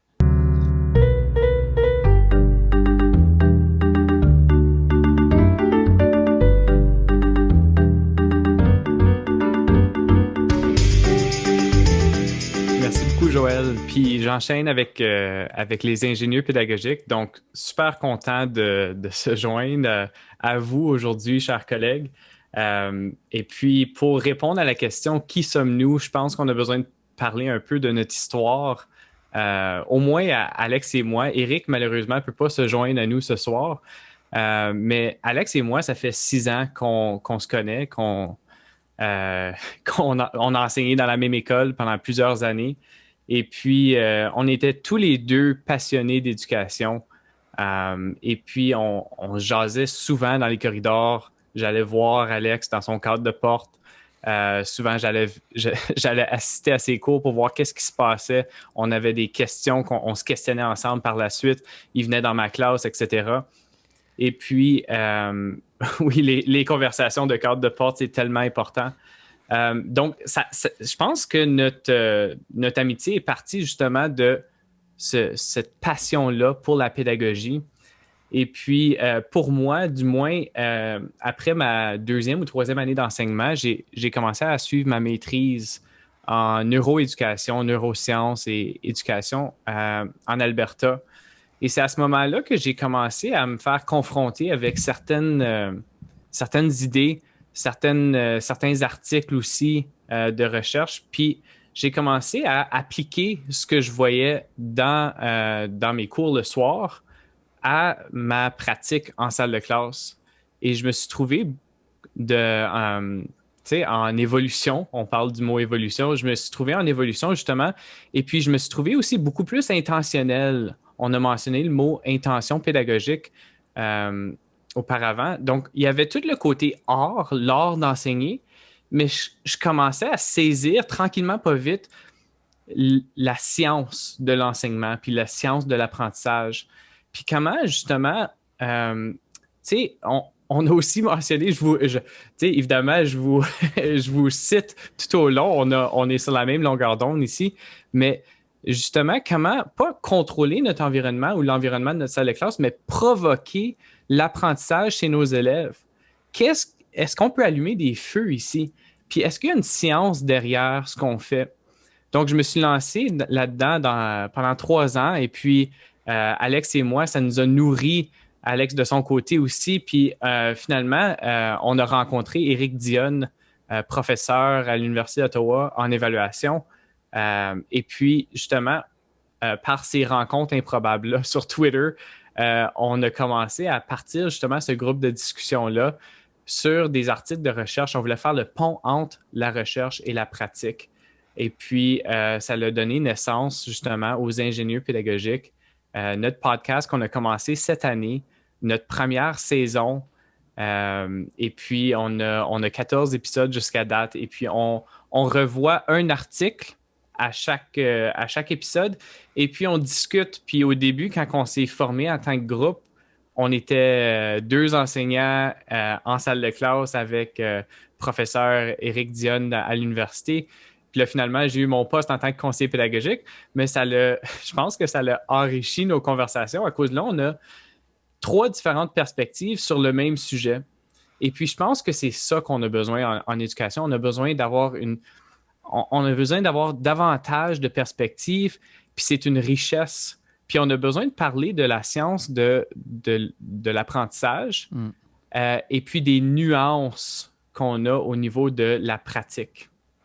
Donc, ça, c'est qui nous sommes. Puis je ne sais pas, Alex, je te vois gigoter. Je suis habitué dans notre podcast de te voir. Puis là, ça, c'est le signe que je te passe la parole. Fait que je ne sais pas si tu voulais rajouter des choses. Ben non, écoute, tu as très bien fait ça, l'historique de notre amitié. Puis moi, j'ajouterais un petit détail. Il y a un 4e membre invisible des ingénieux, c'est François Chêne, qui est celui qui monte nos épisodes, celui qui a composé notre musique. François, c'est un autre gars qu'on a rencontré à notre ancienne école. C'était un homme à tout faire à l'école. Il était suppléant, il était enseignant, il était concierge, il a tout été. Puis c'est un gars extraordinaire. Puis en tout cas, merci François de faire François. cet excellent travail-là pour nous autres. Puis, vous pouvez trouver nos épisodes sur Spotify, YouTube, Apple Podcasts, Google Podcasts, n'importe où. Puis, vous pouvez nous trouver aussi sur Twitter, Instagram. Ouais. On n'a pas de page Facebook encore. On va travailler là-dessus cet été. Ça commence, ça mijote. OK. Donc, ma question... pour rester dans le thème des ingénieux. Donc, ma question pour vous autres, c'est quel aspect de votre pratique avez-vous besoin d'améliorer? Parce que, écoute, là, on est les 9 ici, on a de l'air tous bien intelligents, comme si tout était parfait dans notre vie. On a tous besoin d'amélioration. Donc, qu'est-ce que vous voulez améliorer dans votre pratique? Puis, qu'est-ce que vous allez lire cet été pour, justement, combler certaines lacunes, si on veut? Ben, écoute, je peux commencer peut-être à répondre à cette question-là d'un point de vue bien personnel. Ce que j'ai besoin d'améliorer continuellement, c'est comprendre ma pratique. J'aime votre question parce que ça sous-entend qu'on a besoin de s'améliorer. On ne pose pas la question « As-tu besoin de t'améliorer? » C'est dans quel aspect? En d'autres mots, tu as besoin, tu le savais-tu? Tu sais? J'adore ça. Les stratégies d'animation. Pour moi, cette année, dans le mode virtuel, c'est les stratégies d'animation, la proximité avec l'humain, une stratégie très de base que j'ai utilisée pour essayer d'éliminer les barrières entre moi et les participants, c'était de remplacer plusieurs diapos par des post-it. Donc, de morceler le contenu encore plus petit, réduire ça à un mot. Puis, je ne mets rien entre moi et le participant. Parfois, j'amène un mot. Puis ensuite de ça, je parle du mot, je ramène le mot. On l'affiche, puis on bâtit ensemble le contenu en appui visuel. Ça, c'est une stratégie que j'ai utilisée dans le but de garder la relation avec le participant pour ne pas mettre le contenu entre moi et le participant. Donc ça, c'est une chose. J'ai besoin de continuer continuellement à trouver des stratégies comme ça, de présenter le contenu de façon à ce que les adultes, il y a une variété d'adultes avec qui je travaille, d'amener des différentes façons de, comment je pourrais dire, donc créer l'ouverture. Si je peux juste amener les gens à considérer certaines idées, je trouve souvent le gros du travail est fait quand les gens considèrent les idées puis les amener à voir comment ils pourraient l'appliquer. Ça, c'est numéro 1, faire ça. Deuxième chose, deuxième aspect que tu mentionnes, c'est d'essayer de comprendre les dynamiques de groupe parce que présentement, la pandémie nous a isolés, même s'il y a eu un travail d'équipe extraordinaire. Quand on enseigne, on ferme notre porte. De retour dans les établissements scolaires à la rentrée avec du monde, il va falloir réapprendre certaines choses. Le groupe. On ne sera plus isolés. On va être ensemble. Puis je pense que ce que vous avez dit tantôt, c'est qu'on n'a pas tout fait ça pour revenir. Tu sais, Mathieu, l'adaptation, on veut continuer sur certaines trajectoires. Puis le travail d'équipe, il a été important jusqu'à date, mais je pense qu'il va être encore plus important parce que les 14 derniers mois, on n'a pas eu le choix de s'adapter. À la rentrée scolaire, on va commencer à réavoir le choix de poursuivre ou non sur ces trajectoires-là. Puis ma prochaine lecture, c'est The Culture Code. J'ai lu The Talent Code de Daniel Coyle sur ce que ça prend pour développer le talent. Il y a 3 ingrédients. Puis le Culture Code, il y a 3 ingrédients aussi. Donc, dans le centre, ça dit « The Secrets of Highly Successful Groups ». Qu'est-ce qui fait que les groupes ont du succès?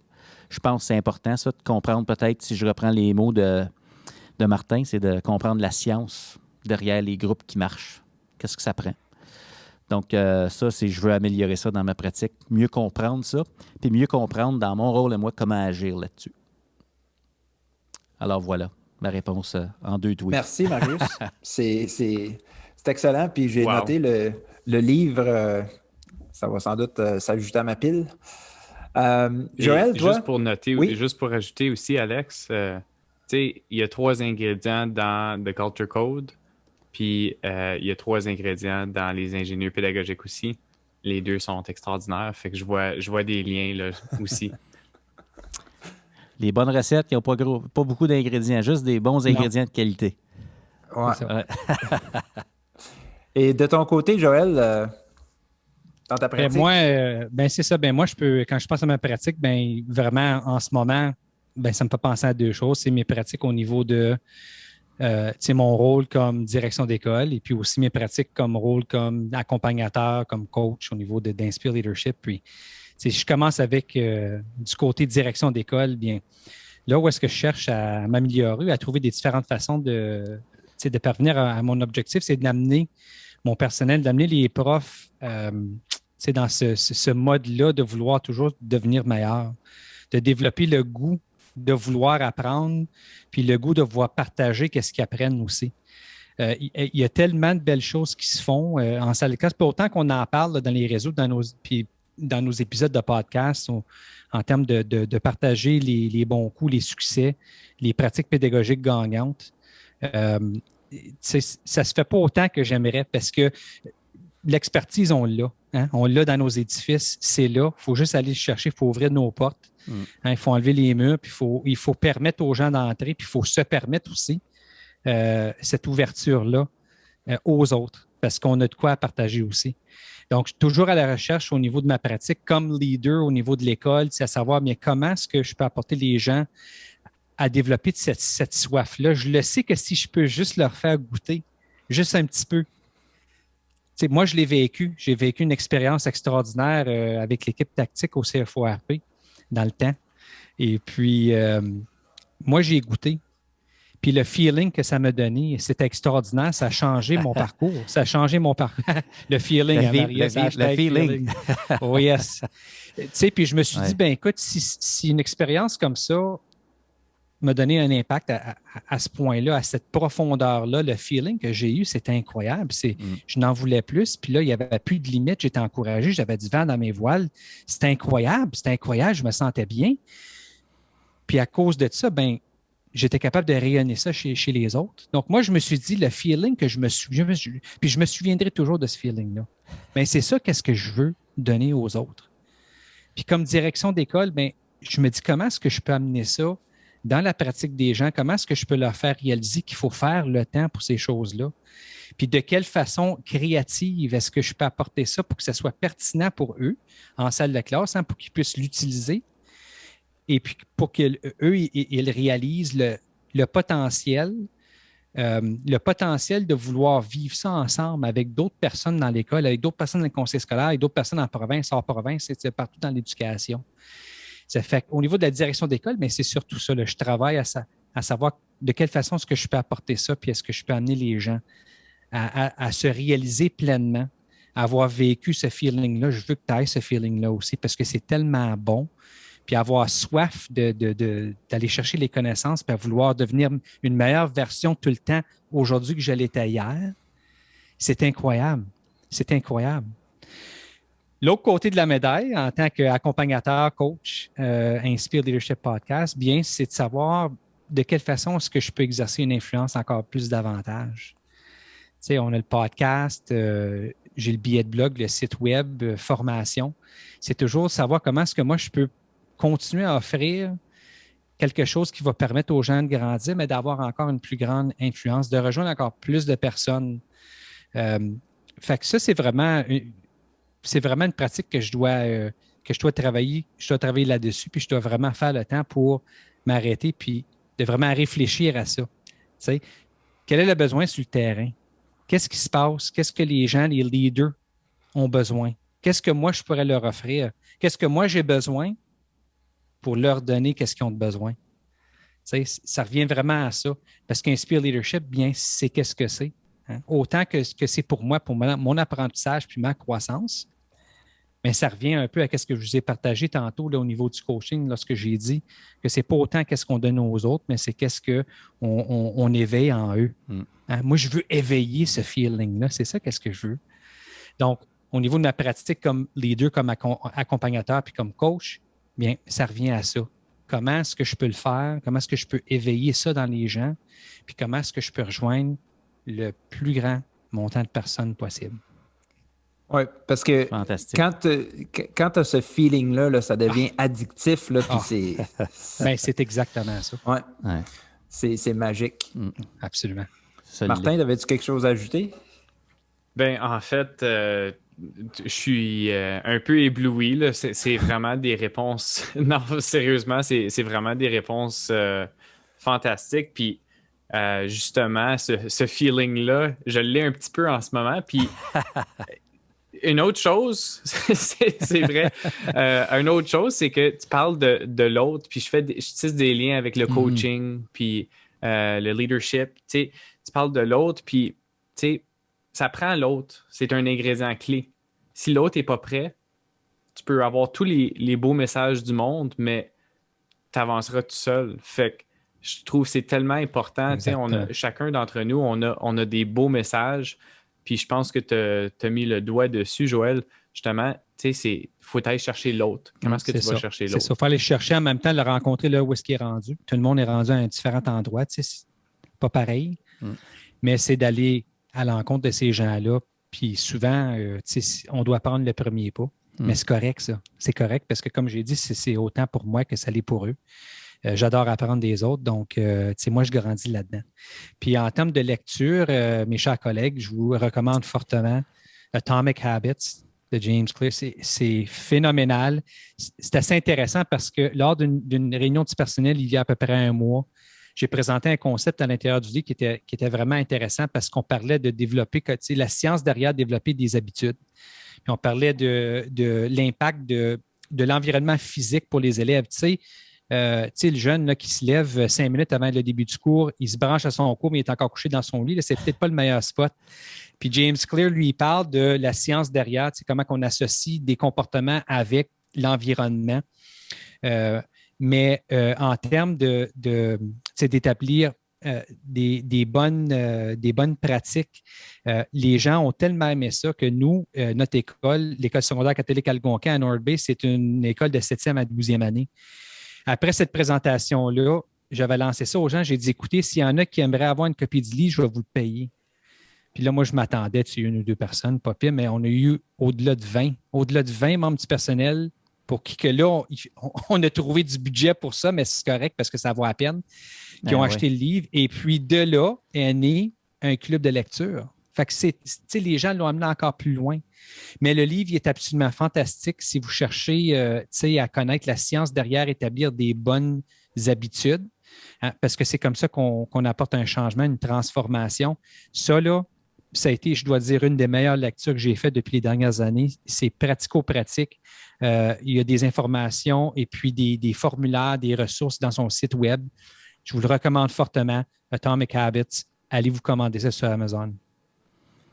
Je l'ai lu de mon côté, puis c'est fantastique. Non seulement est-ce que j'ai débranché ma corde à pouvoir de mon téléphone à côté de mon lit, je l'ai mis ailleurs, puis là, ça a changé les routines, mais je vois aussi de ton côté te créer une routine au niveau de ton école dans le book club, le club de lecture. C'est ça. Donc, tu as été chercher évidemment un besoin chez les autres, puis ça devient une routine. Puis il y a une autre citation qui me vient en tête aussi quand j'entends tout ça, là, c'est on peut se baser sur nos meilleures intentions, mais c'est souvent nos habitudes qui viennent dominer notre vie. Fait que comment bon est-ce qu'ils sont nos habitudes? Est-ce qu'on a des bonnes habitudes? À cause souvent, on va tomber vers ces habitudes-là.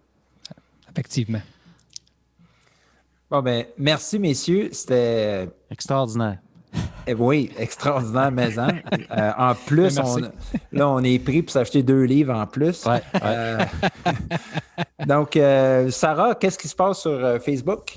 Hey, on a des recommandations. Un shout-out à Audrey qui nous a fait 3 recommandations. Learn like a pirate, teach like a pirate et pour les directions, lead like a pirate. Elle a même mis les liens d'Amazon dans le chat. Donc, tu peux aller juste te le commander ce soir, c'est prêt, ça va être chez vous demain probablement. Donc, voilà. Et puis, on a aussi Camille Boudreau qui dit « Je veux développer davantage le leadership de mes élèves de 3e année. » Beau défi. J'ai passé plusieurs années avec les plus vieux en 6e et je veux recréer cette magie avec les plus jeunes. Et puis, un shout-out à Jennifer aussi qui dit « Je prends mon cours du cycle intermédiaire cette année. Cheers, Jennifer. Bon succès. » Fantastique. Ben écoute, je vais enchaîner. Je pense que c'est mon tour. Hein? Ça se peut-tu? Je crois que c'est on a du fun. Je crois que c'est le temps pour Monsieur Inspire Leadership. Yes.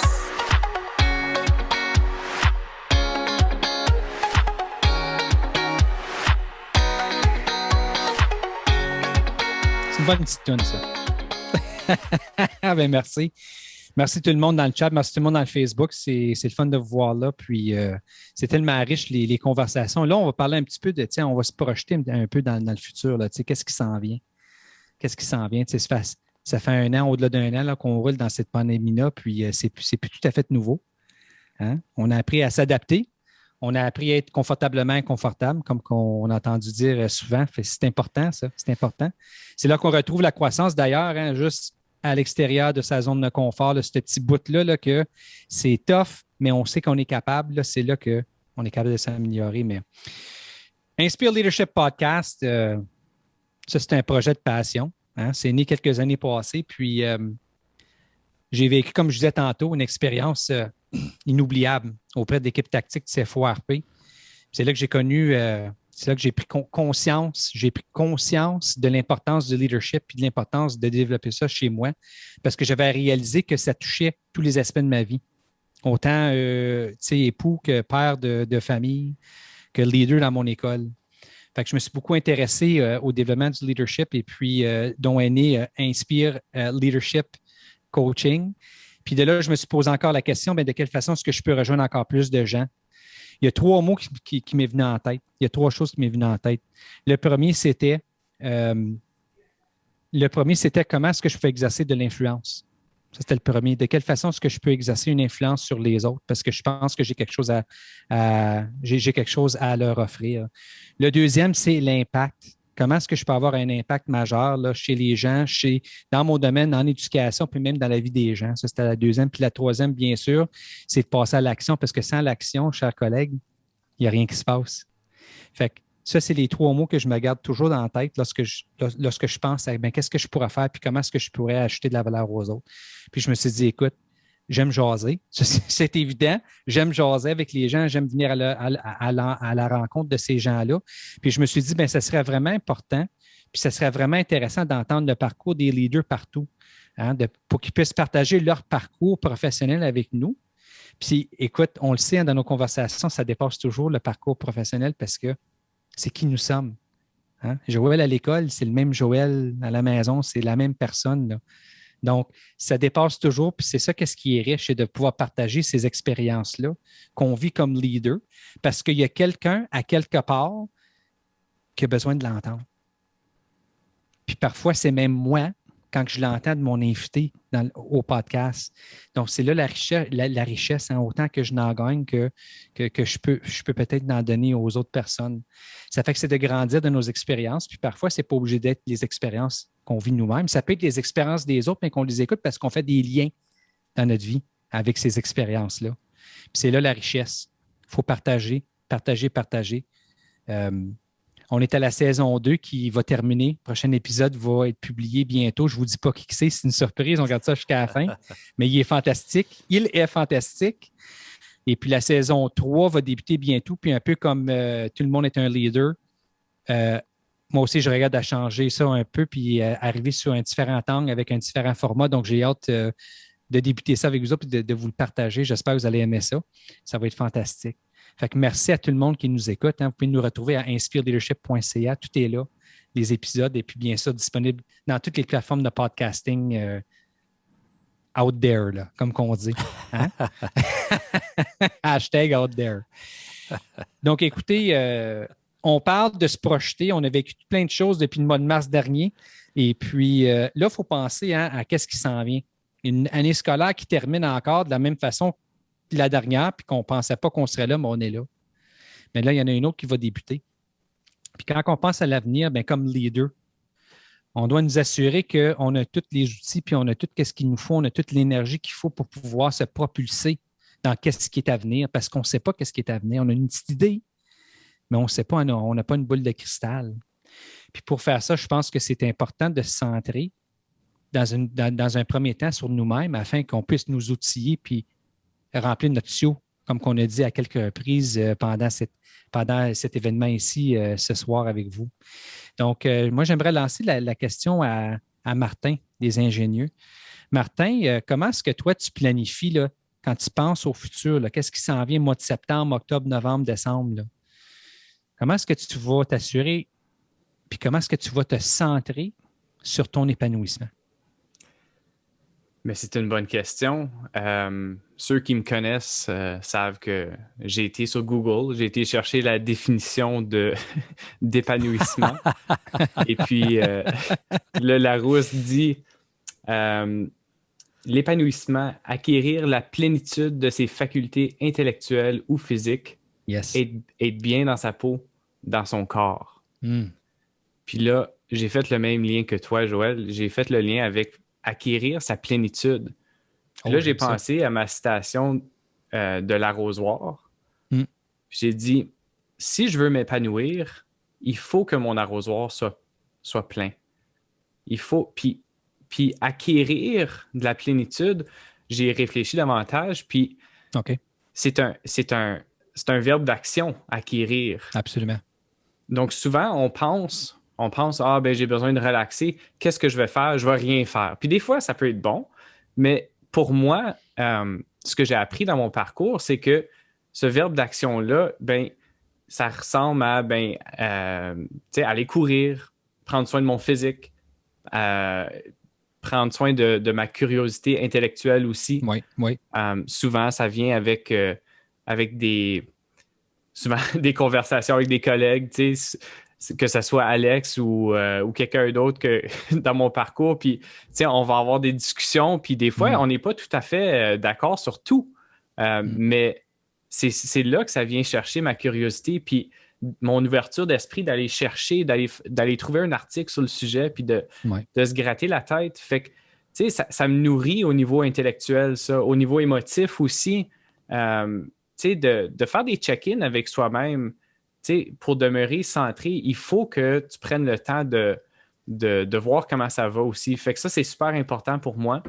Donc, j'y vais avec mon arrosoir, j'y vais avec les actions qui vont venir remplir mon arrosoir. Oui, j'aime ça. C'est avant de penser, on s'était rencontrés, puis on s'était dit, ben écoute, on parlait de ça, puis ça m'a fait rédiger un billet de blog que j'ai publié tout récemment là, qui parle d'équilibre et puis d'harmonie. Puis ça touche un peu à ce que tu viens de dire, Martin. Tu sais, quand on parle d'équilibre, on parle de l'intrinsèque à l'intérieur. Cet équilibre-là que nous avons avec nous-mêmes, avec nos perceptions, nos pensées, nos philosophies.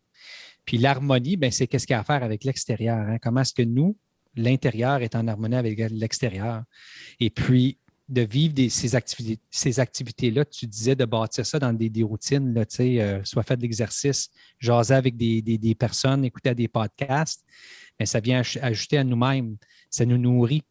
Hein? Ça nourrit et puis ça fait en sorte qu'on est disposé à pouvoir ajouter de la valeur aux autres, à pouvoir redonner aux autres qui en auraient peut-être besoin autour de nous aussi. Je trouve ça fantastique. Toi, Mylène, qu'est-ce que tu en penses?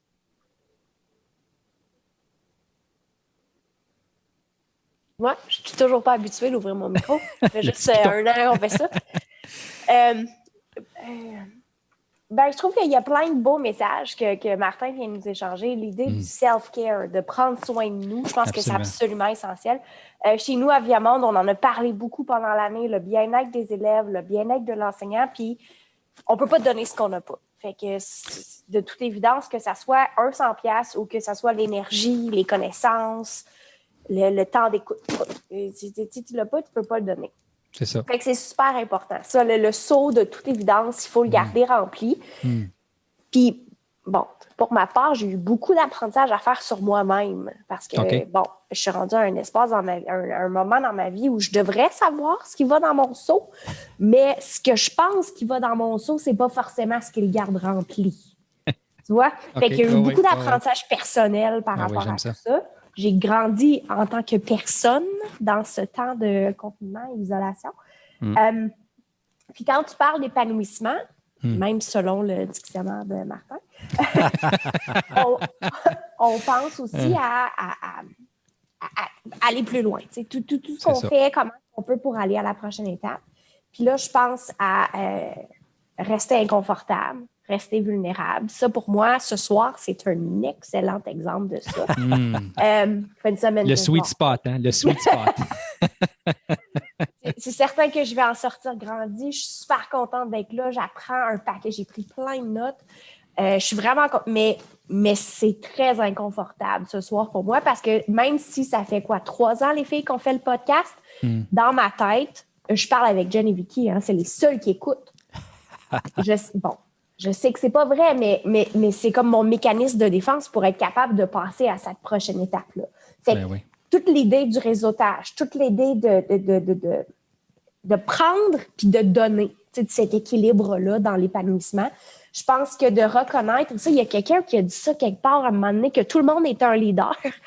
Puis que si je veux avoir une attitude positive, ben je peux le reconnaître chez les autres, puis de me mettre dans une posture de leader pour être capable d'aller faire tout ça. Je ne sais pas c'est qui a dit ça. Hein? C'est une disposition, hein? Notre collègue Marius. Yeah! Je trouve ça fantastique, Mylène. Pour enchaîner, là, on pense à septembre. Là. Mais pourrais-tu nous donner concrètement là, des exemples de comment toi, tu vas exercer une influence positive sur les autres, sur les gens qui t'entourent? De quelle façon tu vas faire ça? Eh bien, tu vois, moi, je joue un rôle de coach dans mon conseil scolaire. C'est comme littéralement, c'est ça ma job. Puis l'idée d'avoir d'une influence positive, c'est que souvent, comme on l'a entendu, là, les enseignants ont le goût de pleurer. Qu'est-ce que moi, je peux faire pour leur donner le goût de rire? Qu'est-ce que moi, je peux faire pour leur dire, écoute, aujourd'hui, là, I got you. Qu'est-ce que moi, je peux faire pour que ça aille mieux?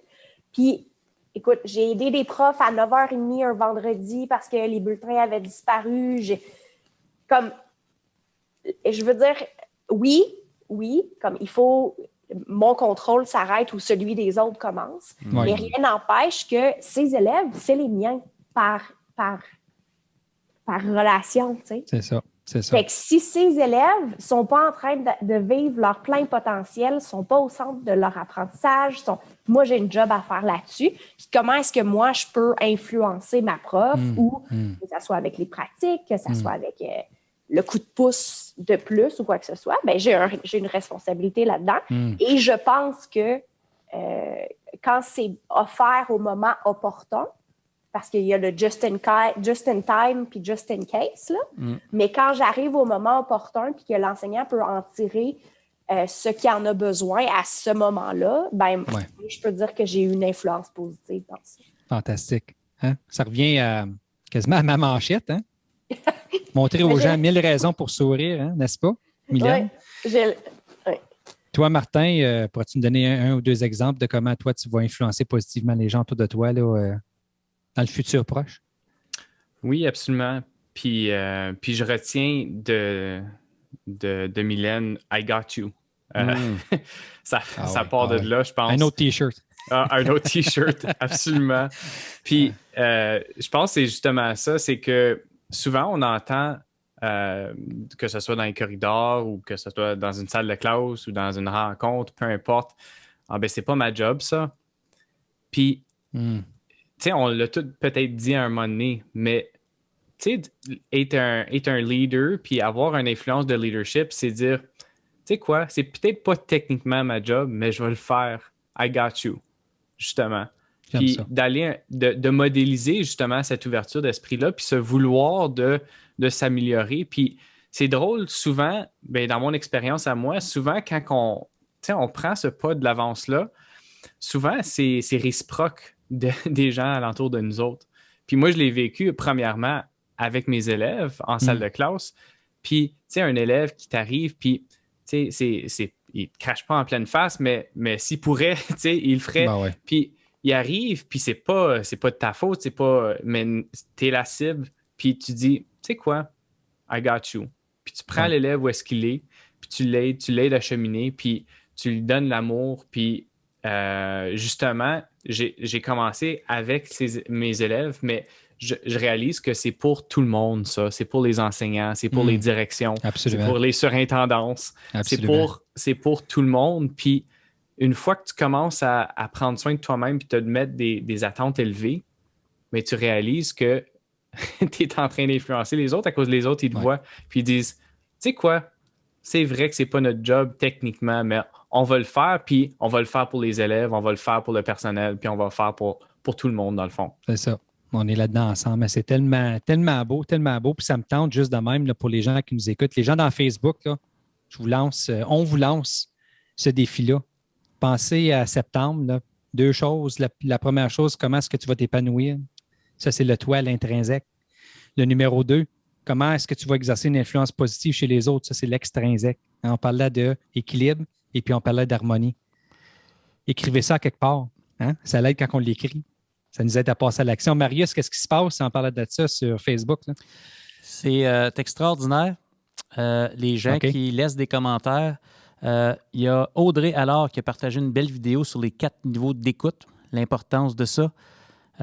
Merci Audrey de ce partage-là. Sylvain Duclos qui nous dit que c'est son nouveau mode de vie, être confortablement inconfortable. 1 app par jour. Bravo Sylvain, tu as beaucoup rayonné dans le réseau cette année. Une découverte pour moi personnellement. Oui, je suis d'accord. Il y a Julie Marcille qui dit qu'il faut prendre soin de nous cet été particulièrement. hein, avant la rentrée, avec un « nous » en majuscule. Merci, Julie. C'est important. Il y a Jacques Cool qui nous dit que c'est beau de nous entendre. Notre passion et engagement donnent grandement confiance au devenir de l'éducation. Yes, comme les jeunes fougueux des Canadiens. Yes, merci Jacques. J'adore ça.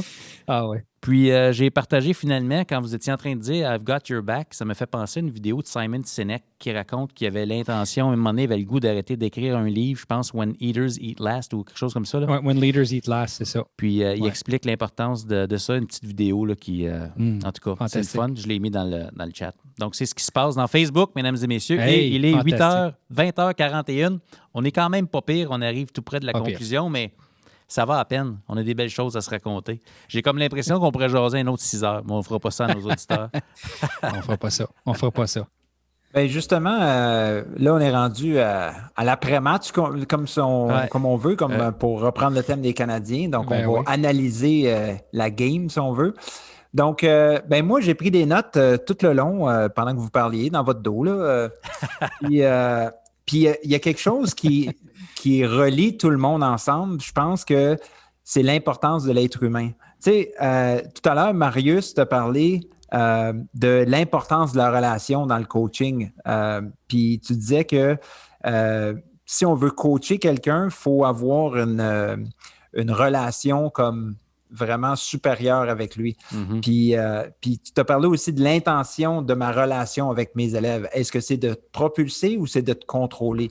Puis ensuite, Joël, tu parlais de réciprocité aussi dans le coaching. Puis encore une fois, on a des échanges entre humains. Puis, il y a Vicky aussi qui nous parlait de mettre l'élève au centre de ses apprentissages. Puis, je trouvais ça vraiment intéressant qu'on parle de sujets, de thèmes différents, mais on revient tout le temps à l'être humain. Je ne sais pas, toi, Mylène, as-tu remarqué certaines choses de ton côté? Je suis très d'accord avec toi, puis je te dirais que, moi, je ferais des notes très circulaires, là, puis je te dirais que c'est revenu, tout revient à la même affaire. Puis l'élève au centre de ses apprentissages, je te dirais qu'il a été amené de différents niveaux, parce que ça peut être en 1 à 1 pour être sûr d'avoir le vrai portrait de l'élève, comme ça peut être l'élève qui est... comment je pourrais dire, qui n'est comme Marius disait tantôt, puis que Mathieu a abordé aussi, que l'élève, c'est pas l'icône, que l'élève pourrait, comme il n'est pas là sur le Zoom ou peu importe, mais il est là pour vrai, puis qu'il est au centre de ses apprentissages, mais à son propre rythme, avec ses propres couleurs. Fait que je trouvais ça super intéressant que ça a été vraiment comme un thème global ce soir. Oui. Puis il y a Sarah aussi qui nous disait Maslow avant Bloom. OK? Toujours important de se le faire rappeler. Puis, pour finir, Martin, tu viens de parler de l'importance de prendre soin de soi avant de prendre soin des autres. Et Mylène, tu as vraiment la citation de la soirée, « I got you ». Ça vraiment, là, ça vient comme mettre la cerise sur le gâteau. C'est vraiment, ça vient englober notre job, là, tu sais, « I got you ». Tu sais, comme si chaque jour qu'on rentrait dans notre classe, on avait ça en tête, là, « I got you ». Une grosse banderole dans la salle de classe, là, « I got you ». Écoute, imagine l'élève qui rentre dans la classe, qui voit ça, là. Ça serait... Ouais. Oui. De voir que le système, c'est du monde, puis que ce monde-là, il faut en prendre soin. Puis pour en prendre soin, il faut prendre soin de nous. Fait que, tout ça, là, c'est comme une grosse équation mathématique. On a une petite job pour vous autres. Nous autres, on a parlé de toute la soirée. Là, c'est à vous autres, chers auditeurs. On a une job pour vous autres. Puis, on vous a préparé une couple de questions pour vos bagages. Des questions que vous allez répondre via Twitter avec le hashtag baladopédago, BALADOPEDAGO. Tu veux-tu nous présenter la première question, Mylène? Oui, absolument. Sachant que cette année, on a travaillé comme on n'a jamais travaillé dans nos vies. On a bûché et on est devenu bûcheron. Quelle approche est-ce que vous comptez mettre en place pour continuer à soutenir la motivation et vos élèves l'année prochaine? Parce que l'année prochaine, comme Joël l'a dit, on ne sait pas dans quoi qu'on s'embarque. On sait ce qu'on vient de vivre. On sait ce qui pourrait arriver. Mais qu'est-ce que moi je peux jouer comme rôle pour que mes élèves continuent à être motivés, continuent à engager dans ce que je propose? Oui. Puis, ça va être une question vraiment importante à commencer à réfléchir à ça. Je sais que c'est le mois de juin, mais c'est important d'avoir ça dans le derrière de la tête, je pense, cet été quand on joue dans nos fleurs. La deuxième question, moi, la deuxième question, c'est par rapport à votre vision de l'éducation. On en a parlé un peu, mais en tout cas, pour moi, j'ai une vision de l'éducation, puis à chaque fin d'année, je me pose la question, bon, qu'est-ce qui me manque? Bien, c'est ça ma question pour vous autres. Quelle lecture comptez-vous faire cet été pour combler les trous dans votre vision pédagogique? Parce que, tu sais, des fois, là, on a un idéal, on veut que notre classe se soit rendue là, mais on se dit, ouais, c'est pas peut-être ma gestion de classe. Il faudrait peut-être que j'en lise un petit peu plus sur la gestion de classe ou peut-être faire des tâches authentiques. Donc, qu'est-ce qui vous manque? Puis qu'est-ce que vous allez faire pour combler ces manques-là? Qu'est-ce que vous allez lire? OK? On a hâte de vous entendre là-dessus. Oui, puis je te dirais que d'accepter aussi qu'il y ait des manques, là, c'est tout un exercice sur soi pour remplir son seau de la bonne manière. Et puis comme dernière question, on vous relance la question que Joël a posée à tout le monde tout à l'heure. Alors, comment est-ce que vous allez faire concrètement? Pas juste est-ce que, mais comment est-ce que vous allez faire pour continuer à une influence positive autour de vous? Alors, à la maison, à l'école, en équipe de travail, en réunion du personnel, une influence positive. Pour maintenant, sachant qu'il reste encore 3 semaines, on n'a pas fini, mais pour aussi septembre. Alors, c'est important de réfléchir à tout ça. Sur ce, ça traite la ligne sous la conversation d'aujourd'hui. Alors, je veux remercier les auditeurs qui ont été présents. Alors, c'est ça. C'était pas juste ma mère, alors je suis vraiment contente. Finalement, c'est pas nous qui l'avons dit, hein, c'est ça? Alors, je suis vraiment contente qu'il y avait un grand nombre d'auditeurs ce soir. C'est vraiment super. Pour ceux qui vont nous écouter en rediffusion, sachez que ce que vous avez entendu ce soir va être converti et il va pouvoir être disponible sur les plateformes de votre podcast préféré. Alors, on ne veut pas savoir c'est lequel votre préféré, mais les 5, sachez que ce que vous avez entendu ce soir va être disponible. Alors, ça, c'est une excellente nouvelle. Et on vous invite à faire partie de la conversation en utilisant le mot-clic qu'Alexandre vous a partagé tout à l'heure, balado pédago, ça rime, c'est vraiment le fun. Et puis, sur ce, on vous souhaite un excellent été. Merci à tout le monde. Merci à Marius de nous avoir embarqués dans ce projet de collaboration de fou qui rend tout le monde, surtout moi, inconfortable. Mais sur ce, merci. Merci beaucoup. Merci tout le monde. Hey, merci. Et merci à Esquad Multimédia. Oui, merci les gars. Extraordinaire expérience. Merci. Yes! Oui, Merci tout le monde. À bientôt. Continuez à faire une différence. Là. Bye-bye.